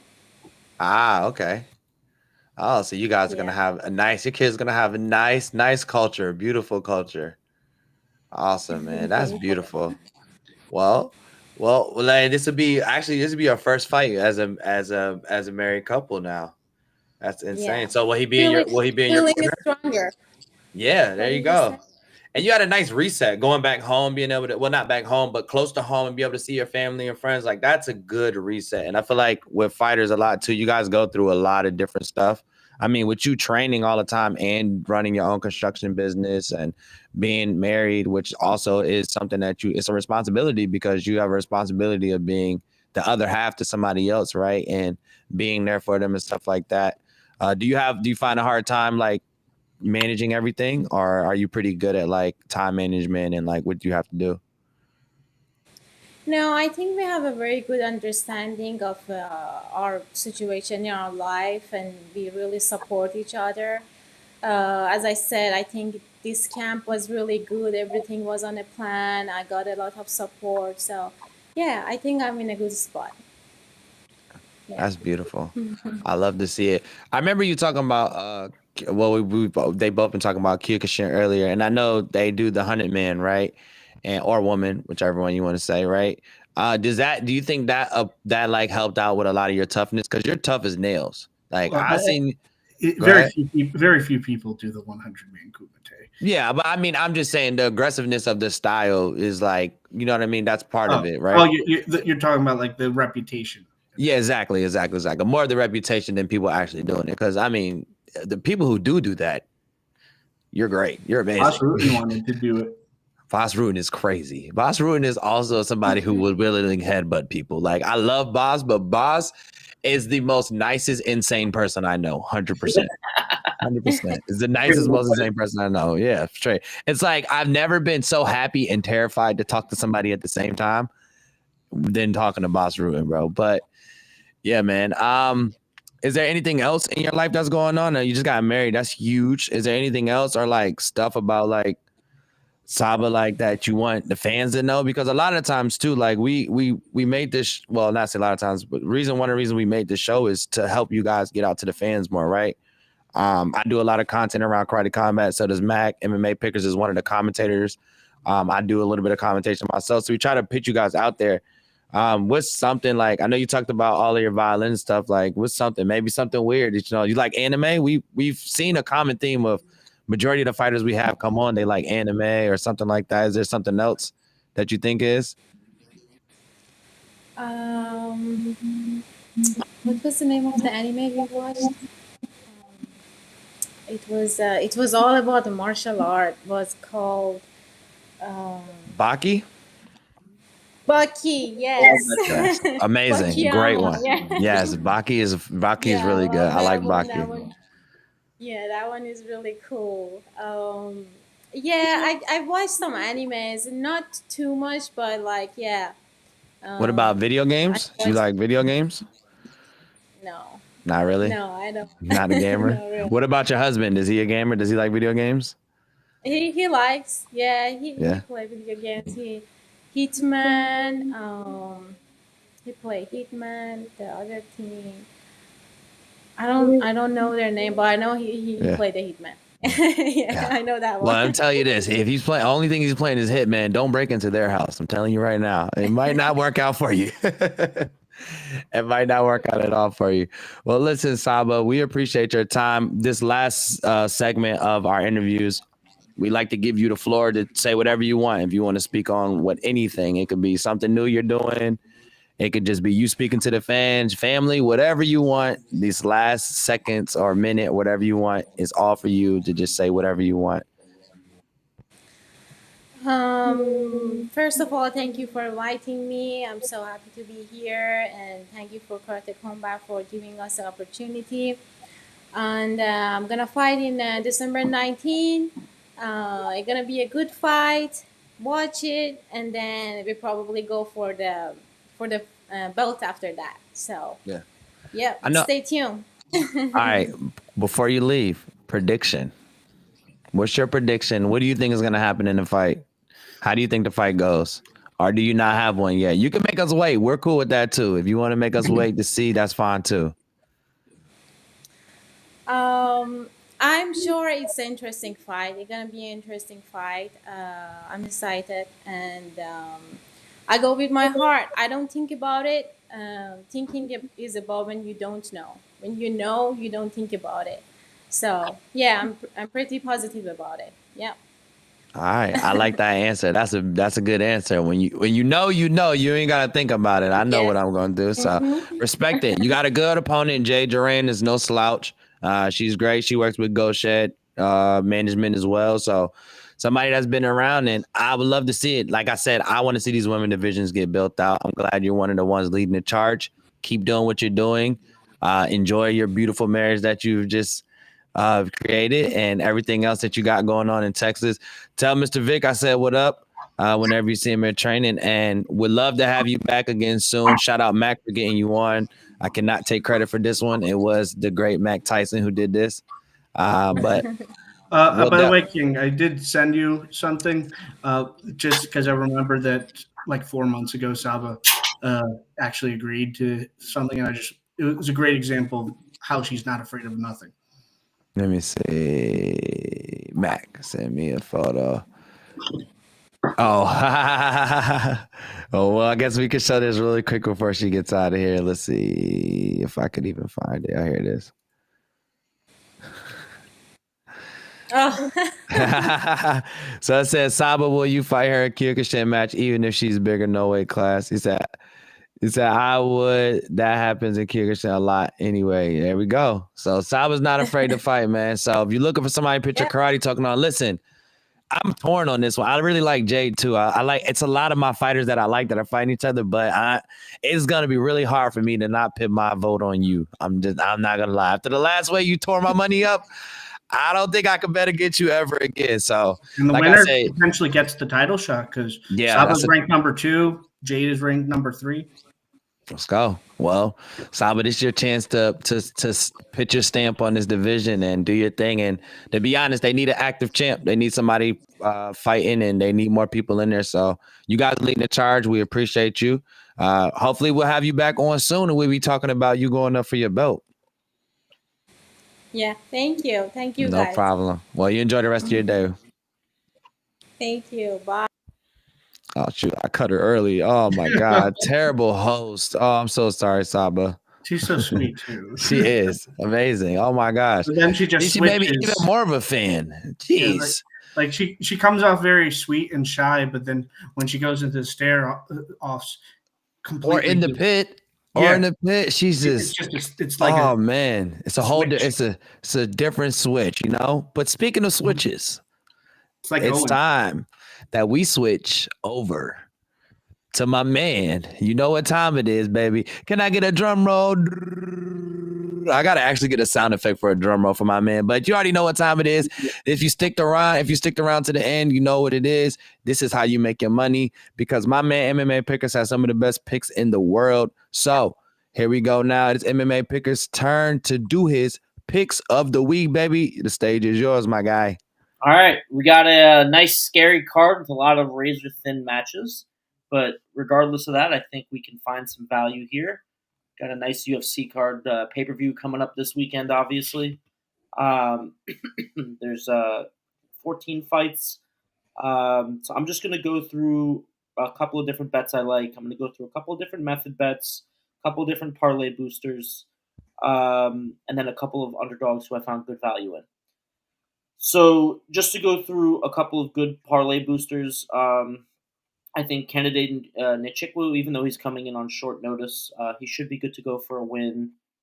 Not super impressed with Brzezinski this far in his MMA career. I think Nichikwu is the far more skilled fighter. He also got a pretty easy win not too long ago So he's not that long out of camp. So don't think too much about the short notice. In the recent past, he definitely has been training pretty hard, just coming off of a victory where he took no damage. I'm really excited to see Clay Guida take on Chase Hooper. A lot of MMA fans don't know, but these guys actually did fight once, not in MMA, but in grappling. And Chase Hooper won via leg lock. I think it was actually something we mentioned earlier in the show when somebody asked how I predicted Chase Hooper would win. Chase Hooper is one of probably the best Brazilian Jiu-Jitsu players in the UFC, but something special about his BJJ is it's new wave. So it's almost like Americanized Jiu-Jitsu. Lots of leg attacks, lots of very tricky bolos, lots of great ways to take the back. He's really, really good on the ground, but he's good in a way that's very hard to prepare for and not a lot of people have seen. Whereas Guida obviously is very good at positional control coming from his wrestling background. But we've seen in the past that both his submission game and his submission defense are very limited and very old school. I think this favors Chase Hooper very heavily. I don't think the money line on Chase Hooper is worth touching, but I threw in a little bit on Chase Hooper by submission at minus 165. I really think that's excellent value on this line. I like Max Griffin as an underdog against Michael Chiesa. Michael Chiesa, yeah, he looked great against Tony Ferguson, but I don't want to talk too much crap about Tony Ferguson. I love Tony Ferguson. Me too. But listen, if you look at the 3 fights before that, he got finished twice. He got pretty much dominated on the ground for 3 rounds by Sean Brady. And he hasn't had like a legitimate win in the UFC. Sorry, Tony, since 2021. And he's just looked slow, a step behind, a little bit old. I don't think Max Griffin is like the greatest prospect ever by any means. It's obviously like a very experienced fighter, but he is coming off a hard-fought win against a really game contender in Jeremiah Wells. And in his last 5 fights, his only 2 losses are a ranked Neil Magny back in 2022, which, again, Neil Magny's getting up there in age. 2022 Neil Magny and 2024 Neil Magny, 2 different guys, 2 completely different guys. And then Michael Morales, who's like an undefeated potential title contender in the future. Good win against Jeremiah Wells. He had a good win against Tim Means. Got a good win against Carlos Condit before that. Keenan Song. He's a scrapper. He's a scrappy guy, and I think he has enough left in the tank to get it done against Michael Chiesa. I think the underdog odds are a little crazy. I think he's going to come in the bigger, stronger, more athletic guy. Does have 9 KOs on his record. There's a strong chance he puts Chiesa's lights out. So at plus money, I'm going to ride Max Griffin all day in that fight. Moving on down the card, Josh Van versus Cody Durden. I really like Josh Van in this fight. He's going to come in as the smaller guy. He has a little bit less of a grappling acumen, but he is so fast and so slick with that striking. And he had such good submission defense and ground defense and takedown defense in his last fight, which he was getting pieced in the first round, but he just turned it around. And his cardio is so untouchable. I just have to ride Josh Van. The only time I've seen Josh Van take an L was that flash knockout. Who's the bald guy from St. Louis? Oh, he's so good too. Help me out here. King, I know you know his name. Charles Johnson. I didn't need any help. Charles Johnson. That's the only time I've seen him take a loss. Flash knockout. Charles Johnson, obviously an incredible fighter in his own right. I think Josh Van has some of the best hands in the division. At minus 165, I think the money line is plenty generous to take Josh Van. One caveat is if he gets grapple fucked, it's going to be a long night. Evloev versus Sterling. I'm not going to pick this one. I do like the dog money on Sterling. I do think this is a really close matchup. I don't know why Sterling is a 2-1 dog. I probably will put a little sprinkle on that, but I think there's a really safe parlay booster here. The odds aren't fantastic on it, but that's why it's a parlay booster. Minus 425, or I'm sorry, minus 445 for this fight to go over 2.5. I mean, I think everybody knows why. You have 2 grinded out wrestlers here. Both are going to have excellent wrestling defense, and excellent submission defense. I don't think either of these guys is finishing one another on the ground. but I think this will come down to whoever logs more control time. I know Mosvar has been fighting, fighters in this division for a while. He's undefeated. Aljo's looked extremely impressive since he's joined the division. He had an extremely impressive performance against Cater also. This is a title contender. So, both guys are going hard in camp. They're going to bring their A game. I think this is a toss-up. I don't know who the better wrestler is. I don't think anybody knows who the better wrestler is. And I think Evloev has the favoritism because he's Russian and his name ends with Ev and he's bigger. But I don't think that's necessarily the tail of the tape. So I think this one's a pick'em. I think the over is a sure thing. And sprinkle on Aljo. 2-1 odds. Why not? Okay, Randy Brown versus Brian Battle. Another sure thing in this one. You have two long, rangy point fighters. Brian Battle obviously is a bona fide finisher, but he does take a little bit of time to warm up. Randy Brown likes to fight from distance and use his length. I wouldn't really call him a power puncher.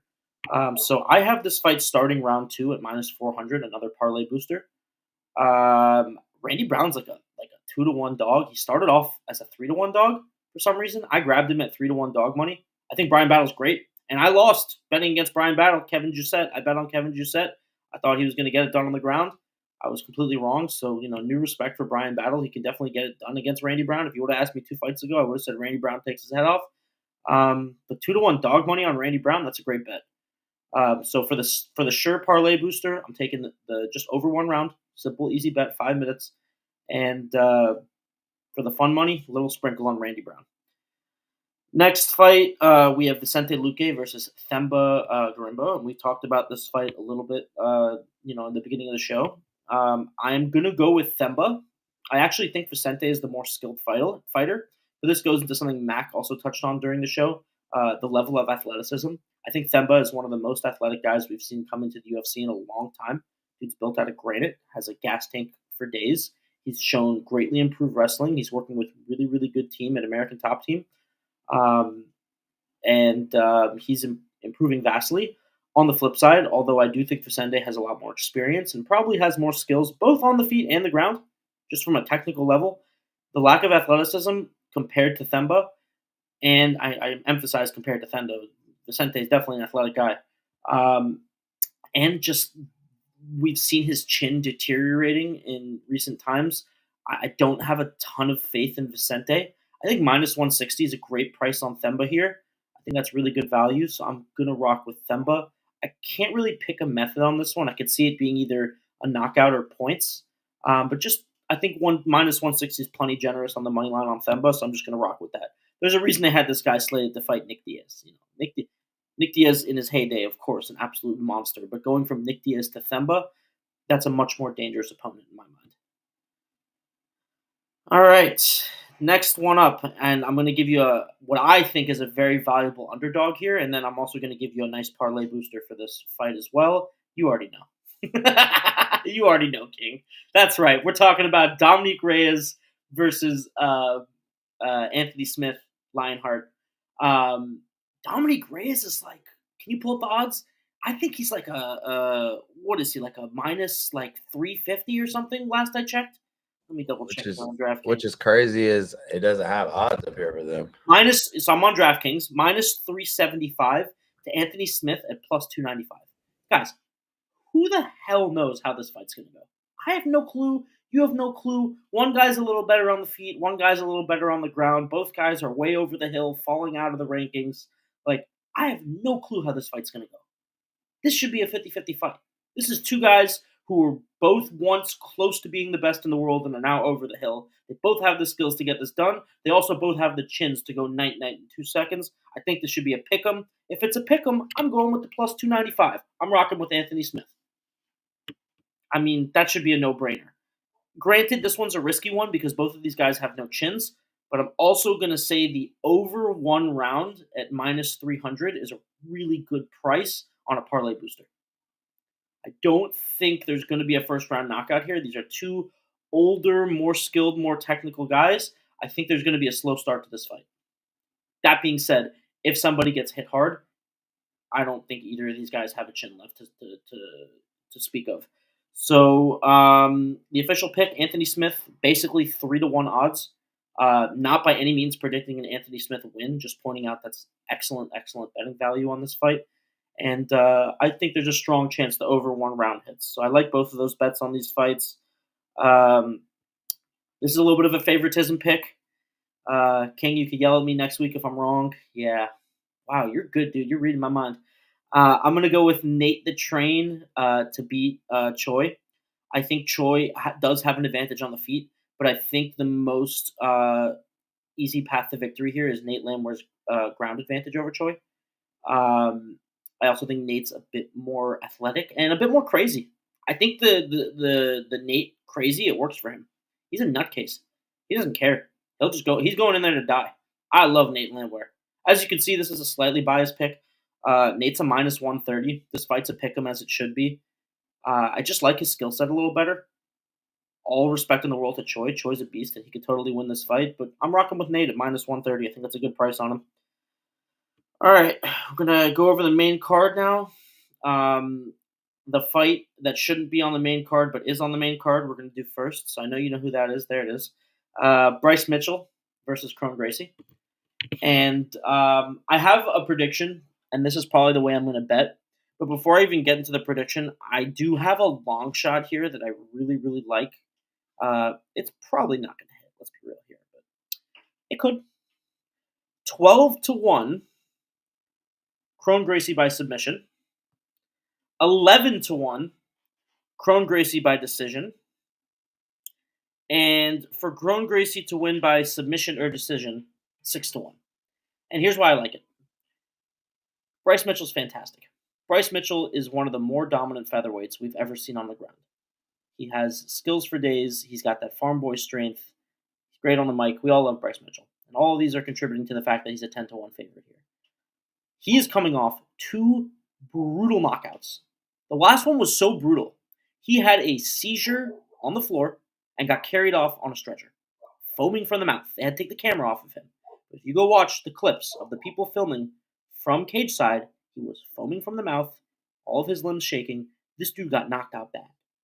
How the hell do we know how he's going to come back in the octagon? And not only that, but obviously Kron Gracie's no slouch on the ground. He's going to spend majority, I think at least, if we get anything that is a shell of Bryce Mitchell that we're used to, he's going to spend majority of this fight on his back on the ground. But at the same time, he can get a submission from there. Maybe I'm underestimating his wrestling. He has great grappling from everywhere. Maybe he logs more top control time than Bryce Mitchell and wins a decision. Knockout would be pretty insane. I don't see that happening necessarily. I think this is going to probably be more of a ground exchange than anything else. But hey, Bryce Mitchell, his chin, demolished. The fact that you're getting like 5-1, 10-1, 20-1 on these props for Kron Gracie, sprinkle. Put $5 on it. See what happens. Never know. We've hit a lot of those on these chat. There's a lot of value in them. That being said, the official prediction, Bryce Mitchell by decision minus 200. I'm going to be using that as both a money line bet and a parlay booster. I think I have 2 more to go over here. Let me see.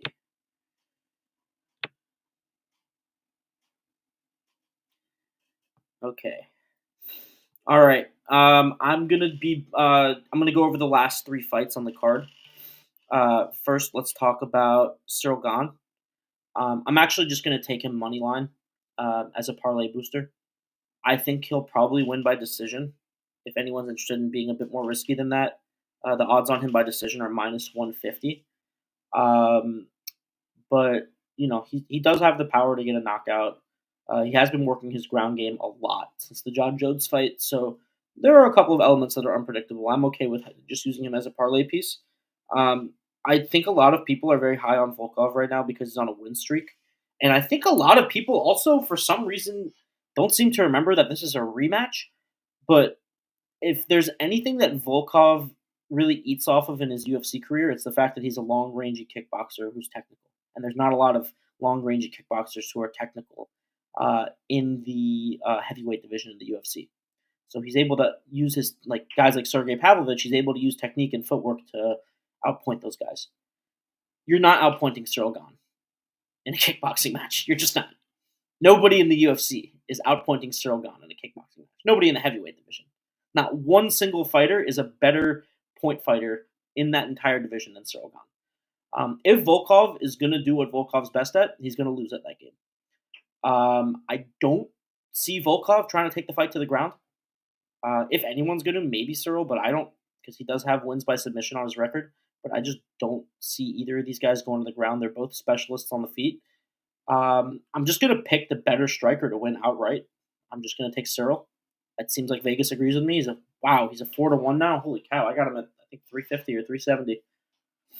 But like I said, if you want to get a bit riskier, minus 135 on points is a great bet. I only got minus 150. Minus 135 on points is actually a phenomenal bet. I might, now that I'm seeing that, I might take that. So yeah, Cyril Gane, we're going to take him to win, and we're going to assume he's going to win a decision, especially because it's a 3-round fight. And these, unlike most heavyweights, these guys do have the cardio to be in good shape at the end of a 3-round fight. All right, let's see what else we got here. Okay. All right, next I want to talk about Shavkat versus Gary. So this is a much anticipated fight. I actually think the odds should be closer than they are. I am like Apollo. I also hate the Ian Gary persona. I could talk a lot more crap about Ian Gary than Apollo, I'm sure. And I also love Shavkat because he's if you're an MMA fan, you love Shavkat. I mean, 18 fights, 18 finishes. What more could you ask for from a guy? That being said, you have two undefeated guys here. They basically have the same names on their resume. He has Jeff Neal and Stephen Thompson, and he has Jeff Neal and MVP. It's the same thing. The guys they've beaten at the top is what I mean. One guy specializes in striking. One guy specializes. I mean, Shavkat's good everywhere, but he's definitely, his advantage in this fight is going to be in the grappling department more so than anything. I do like Shavkat to get this done. I do think he's more well-rounded. I think he's more skilled. I don't really care about all the sparring bullshit and drama, like he got tapped, he this, that. Sparring isn't fighting. There's a reason you don't talk about sparring when you're fighting, because the fighters themselves, they want to go to the gym, have a safe place where they can work on the stuff that they're bad at. And I'm no fighter, but I can even tell you just from training a little jiu-jitsu, there are days where I go into the gym and I love to wrestle and I love being on top and I pull guard every round because I'm like, oh, I really suck at guard. I should probably do some work on my guard. So I don't really think too far into what happened during sparring. That means nothing to me if he got submitted or if he didn't. It just means he took a risk that he wouldn't necessarily take during a fight. But I do think Shavkat gets this. I think his easiest path of victory is going to be on the ground. I think it's going to be similar to the Thompson fight, what we saw. Obviously, we're going to see a bit more resistance from Gary than Thompson, I assume. But we're also not going to get a Shavkat with a broken foot. So the money line on Shavkat is fine as a parlay booster. I found a nice bet that I like that I think there's a good amount of value. Shavkat Rakhmonov to win by submission or decision specifically is at minus 125. And I think that's what I'm going to ride with. Again, he could win by knockout. He's very talented on the feet. Obviously, I do think Ian Gary's better on the feet, but I think that's the reason that I'm going submission or decision. I don't understand why he would look for the knockout when he just has a much easier path to victory. And I think what the Wonder Boy fight showed us is that he's here to win and he's here to take his path to victory. He's not here to prove anything. So I think he will use his advantages, and I think that's a good safe bet for you guys. Final fight of the night. This is a tough one to bet on. I'm pretty confident that Pantoja wins, but I like the odds on Kai Oskura. I think Kai Oskura is a better value as far as the odds go. I think if you guys don't know him, I know he's not so popular in America. Definitely go watch his Ryzen fights. They're absolutely incredible. And he's one of the best non-UFC champions in the world. But then again, Pantoja has cleared out the toughest guys in the toughest promotion on the planet. And they're literally bringing in new blood because they don't have anyone left in the UFC for him. So you got to go with that guy. He's just got a more proven resume. Also, it's very hard to judge how Kai is going to do in this fight, given that this is such a step up in competition for him. So I'm really hesitant to pick a method or even pick a time. There's a very real possibility that this fight starts and Pantoja is many levels above him and he ends the fight very quickly. There's a very real possibility that Kai is just too fast and too twitchy and Pantoja underestimates him and get caught with something. This is a true fight because we have so many question marks around it. We don't know what's going to happen. But that being said, I'm going to make the official prediction. Alexander Pantoja, money line, minus 260, Probably not worth a money line bet, but should be a nice parlay booster. If you guys want to check out the Outlet SV or my X, I know I've been a little slow on X. I do apologize to everyone, but I'm there every week. The Outlet SV, all the picks go up before the fights, and I'll also throw in some parlays, a couple more long shots. But I know you all are tired of hearing me talk, so go out there and make some money. Nah, bro, they love hearing you talk because they be making that money. Yes, sir. So, man, for real, like, this guy knows what he's talking about, man. He does extensive research on all of this stuff. As you can see, he's looking at his book the entire time because he's got so many fucking notes. If y'all ever seen his notes before, you would be like, yeah, I understand why you got him there, because this is why. These two are amazing. I'm sandwiched in between two cookies of extreme knowledge, and I'm just the cream in between. All right, like caramel cream. This is a weird cookie too. It's like a vanilla caramel The cookie. reverse Oreo. Yeah, basically. Except for I'm just a little more light. The only pick I disagree with Pickers on is, and I just gotta support my karate brother Kaya Sakura. I hear. Hey, listen, he could win. Now listen. You stay loyal. I just call it. I see it. Let's talk on that, because we talked about it on here. I talked to Pantoja's coach about this. Is Pantoja may not be the most skilled person in the ring at the time, but he is the best person at knowing how to win a fight and being smart, and his IQ is so good and recovery. Because it's been a lot of times we've seen Pantoja and we're like, he's about to lose and he wins. And you're like, what? How did you do that? Like, what the fuck? Hello? So Pantoja is a beast, man. And I think that Hunter and Dana and the rest of the team did a really good job of going and finding him somebody who they feel like is a good matchup, because like you said, he's ran through the entire division. There's nobody in that division he hasn't beat. It's people trying to fight him 2 and 3 times at this point because he's beaten everybody. So to bring Asakura in there, it's great. Asakura is huge. Like Picker said, please go watch. This is an idol in Japan. My honest opinion about this is, I kind of want Asakura to win, and not for the fact that I want Pantoja to lose, but for the fact that I want it to grow in Japan, like we've seen in Dagestan and all of these other places where we have a champion from there, and it builds out the combat sports world a little more. Now, on the other end, I met Pantoja and I love him. He's an amazing guy, and he's a dog. He does not care who he wants. He does not care who they put him up against. He'll fight anybody. He told me, like, literally, I don't care. All I think about is when they tell me I have an opponent, that guy's trying to take food off my plate, and I'm going to take the food off his before he takes it off mine. And that's the type of guy he is. So, and I'm sure coming from Japan, Asakura has a lot of pride in his fighting and his reputation and all of this stuff. So, and I mean, they're really close in records when you really think about it. I mean, 28-5, 21-4, like they're like not too far off around the same record, dude. The schedule matters. That's the difference. Yeah, exactly. And I think the Asakura fight more regular. I think he fought a little more regularly than Pantoja did, right? Because also, like we said, Pantoja has beaten everybody. So it's hard to find his motherfucker fights. I think he's only had 2 fights this year, maybe. I seen him fight in, where did he fight? Shit. I have to look at his last fights. I seen him fight this year. I think I seen him fight twice. It was Roy Ball, I think, his last 2. 296. I seen him at 296. Okay, yeah, that's the only time I seen him. I seen him at 296, Edwards versus Covington, which his fight was much better than the Edwards versus Covington one, which was actually insanely trash. That was a bad card. And then he fought Usyk, who we thought was going to beat him. We thought Usyk had the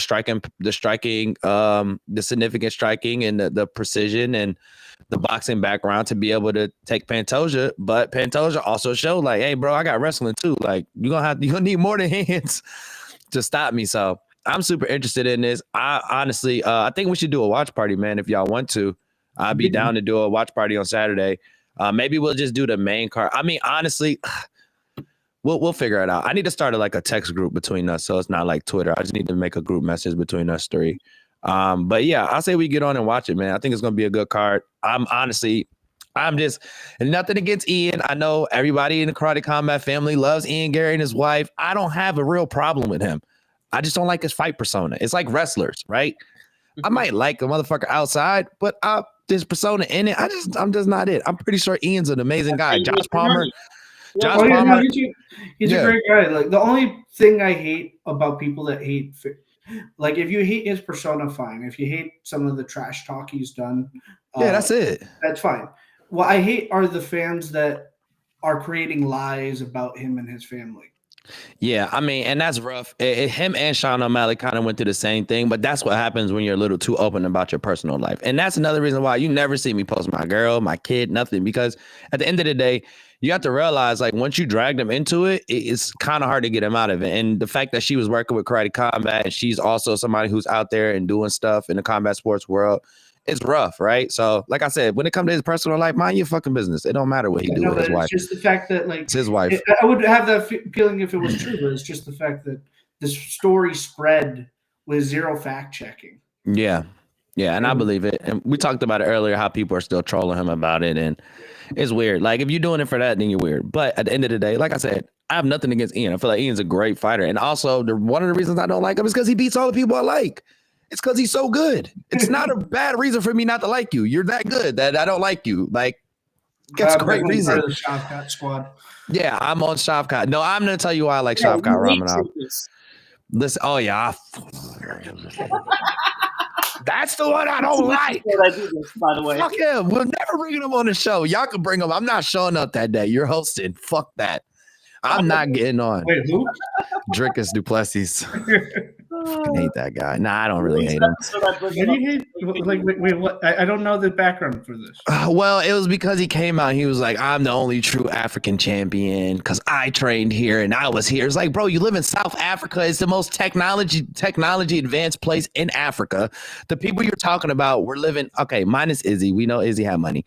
Minus Izzy, the rest of the people didn't have nothing. They were living in like the Congo and fucking Cameroon and shit where there's nothing.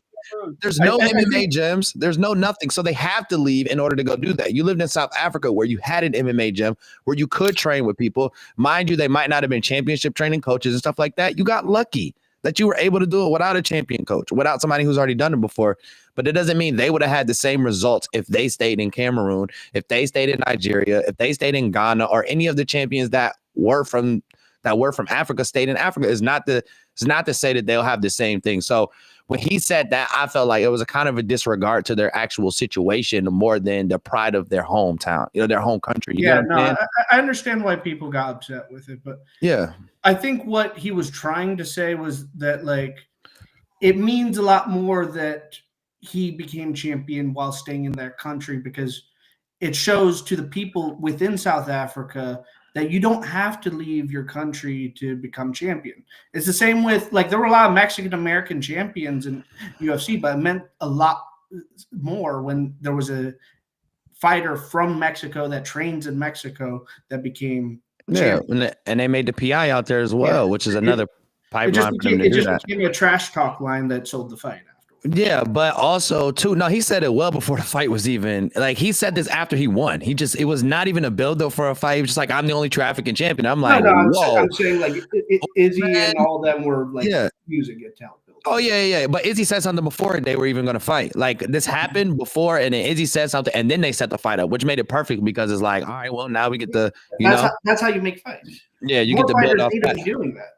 Yeah, 100%. But yeah, I just felt like it was a little disregarding, just because I know the structure of Africa and how South Africa is compared to the rest of Africa. In Nigeria, they go months sometimes without power.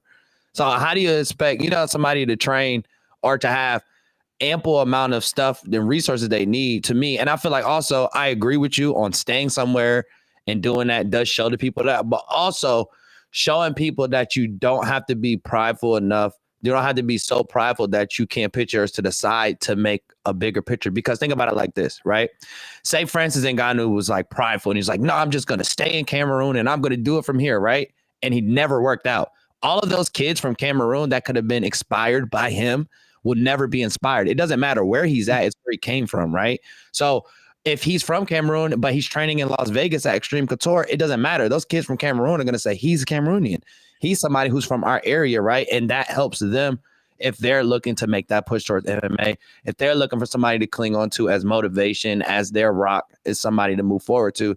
So I can agree with what you're saying, but also I see the other side of the perspective of.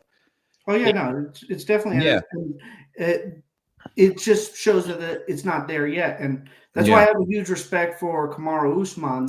who and Francis Ngannou, because Francis opened up an MMA gym in his hometown. And that's for free. exactly. Kamaru Usman is investing in So is Ode Osborne. in the MMA scene in Nigeria. Not Ode Osborne. Was it Ode Osborne? One of them was just in Nigeria building some stuff out there too, a school and some MMA stuff. But that's what I'm saying too. Now, if they stay in Cameroon or wherever they're from, they might not have been able to do that from there. But being able to go to America or somewhere else, New Zealand, wherever, get all of this money from becoming a champion, becoming this UFC guy, and then be able to go back and make sure that they don't have to go somewhere and do it, I feel like is the bigger play, right? Yeah. Like to be like, oh, well, I came from this, but to be like, I built this structure so they don't have to leave anymore. I feel like that's the bigger play. That should be more recognized, in my opinion. I think it's just different recognition. I think what Dricus du Plessis was phrased poorly, but if he meant what I think he meant, it's not a bad thing to say. Yeah. No, I agree, but I feel like he had good intentions on what he was trying to say. It's just the way you said it made it seem like you disregarded others who are actual. And then it's tough when you're a white guy saying it. Well, to be It's just fair, like- he did specifically call out those three names, and he did. Yeah, but that was also why. Well, they're the only three champions from Africa, so he had to. People saying that he wasn't a real African, like Afrikaans is not a native ethnicity to. It's not. It's not native. They're from Europe. I mean, it like they've been there for a very long time, but they're from Europe. Like they're from Europe. But technically, if you want to kill all of this in your brain, go watch something called The Journey of Men, and you'll realize we all come from Africa, all come from one tribe. Yeah. We all have DNA that traces back to the Rusan people. There are all of us. people to South Africa, but for example, the Zulu people are not considered like indigenous. Yeah, because they came in. Yeah, people. Yeah, they came in from other things. But majority of the South Africans who are of Caucasian descent are farmers that came in. Dutch that they came. Yeah, but they're all Dutch. They came down. They're still imports, kind of, when you think about it. But they majority is not. I wouldn't even say they're not the majority population there. But sitting this one out. You said what? One sitting this one out. He said, "Look, bro, I'm Jewish. I deal with enough shit. I'm not jumping in no more shit." I know how this one goes. He said, "I deal with too much, but I don't really give a fuck." To be honest, as long as you're from the area and you're representing it well, I'm cool with it. I don't feel like Dricus is a bad role model for Africa whatsoever. Let me not. And I don't actually hate him. Like when I say I hate, it's very lightly. Like I just don't pick my words well. I guess you could say. Shout out to also another South African fighter that was former UFC that's fighting for the championship belt in Ryzen, Nkazimi Zulu. Oh shit! I didn't know he was in Ryzen now. Yeah, he's fighting Koji Horiguchi for the Ryzen title. Huge. Oh, when is that fight? I want to watch that. New Year's Eve, I believe. New Year's Eve? Oh yeah, we gotta watch that. I want to watch that. That'd be dope. All right, well, it's 2 hours and 30 minutes. Yeah, we really cooking today. All right, we running our mouths good today, man. Dricus, my bad. This is the yeah, best it's all good. He knows how to get to me every week, bro. I hate this motherfucker. See, look, I hate everybody. I'm just a hateful motherfucker. Nah, fuck it. But listen, that was episode 15. Goddamn, dudes, we're on episode 15. We're 5 away from a dub. That's crazy, man. We going hard. Listen, and we've substantially been growing. Oh my gosh. Let me check. From last week, I think we're at maybe 1 and some change. I think we're almost at 200, guys. So shout out all of the new followers. Shout out Brave, our sponsor. I gotta talk about them before we go. There's the link right there. If you see that at the top of your screen, right above Mac's head, you could hit that right there. And listen, Brave is one of the safest browsers. It's the browser I use for everything, for my phone, for my computer, for my laptop, whatever, my tablet, you name it. I have 6 devices in front of me. They all have Brave because it is immaculate when it comes to privacy. It's immaculate when it comes to rewarding their users for taking friendly ads. And it's immaculate of just being one of the best and fastest browsers out. So that's why we choose them to be one of our sponsors for the show. So download Brave browser. It's a link right there. Or you can just go to brave.com.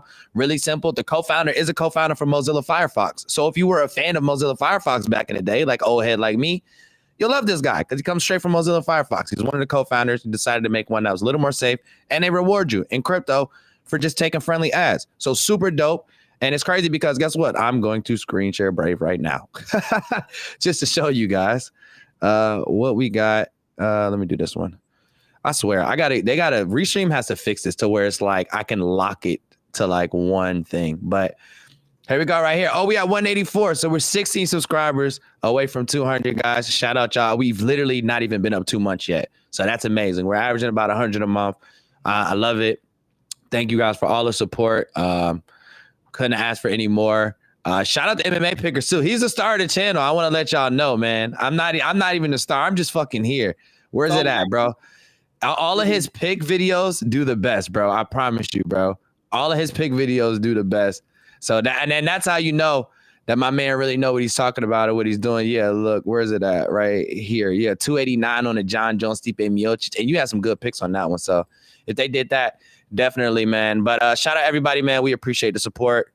We're going to keep it going for y'all. We're building this thing out. It takes time. But once we get there, we'll be one big crazy combat family. All right, man. Well, anybody else got something to say? If not, I'm going to close this thing on out, baby. They call it brave. You You gotta be brave to use anything else. Because I agree with you. I agree with you, King. I think if Kai wins, that revitalizes the flyweight division immensely, and it brings it to a level. I think it will bring it to a level that we've never seen in the UFC before. Yeah. Either that or a draw. I'm okay with a draw too here. Like I'm okay with a firefight and a draw. That way, we can get a 2. We'll get Japanese fans. We'll get a second fight. And also, Pantoja will still be champion. Because I like Pantoja. I told you, that's my boy. I'm about to post a picture of me and him facing off. And I'm about to say, Asakura backed out and I'm stepping in.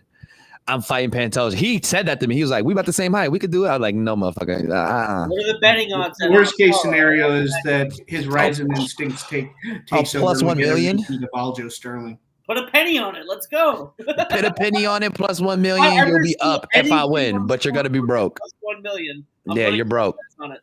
You're broke, and we're ending it with that. You're broke if you bet on me against Pantoja. That's my boy. He will whip my ass. Asakura is a different story. That's another fighter, but me, he'll beat the shit out of me. But we love you guys, man.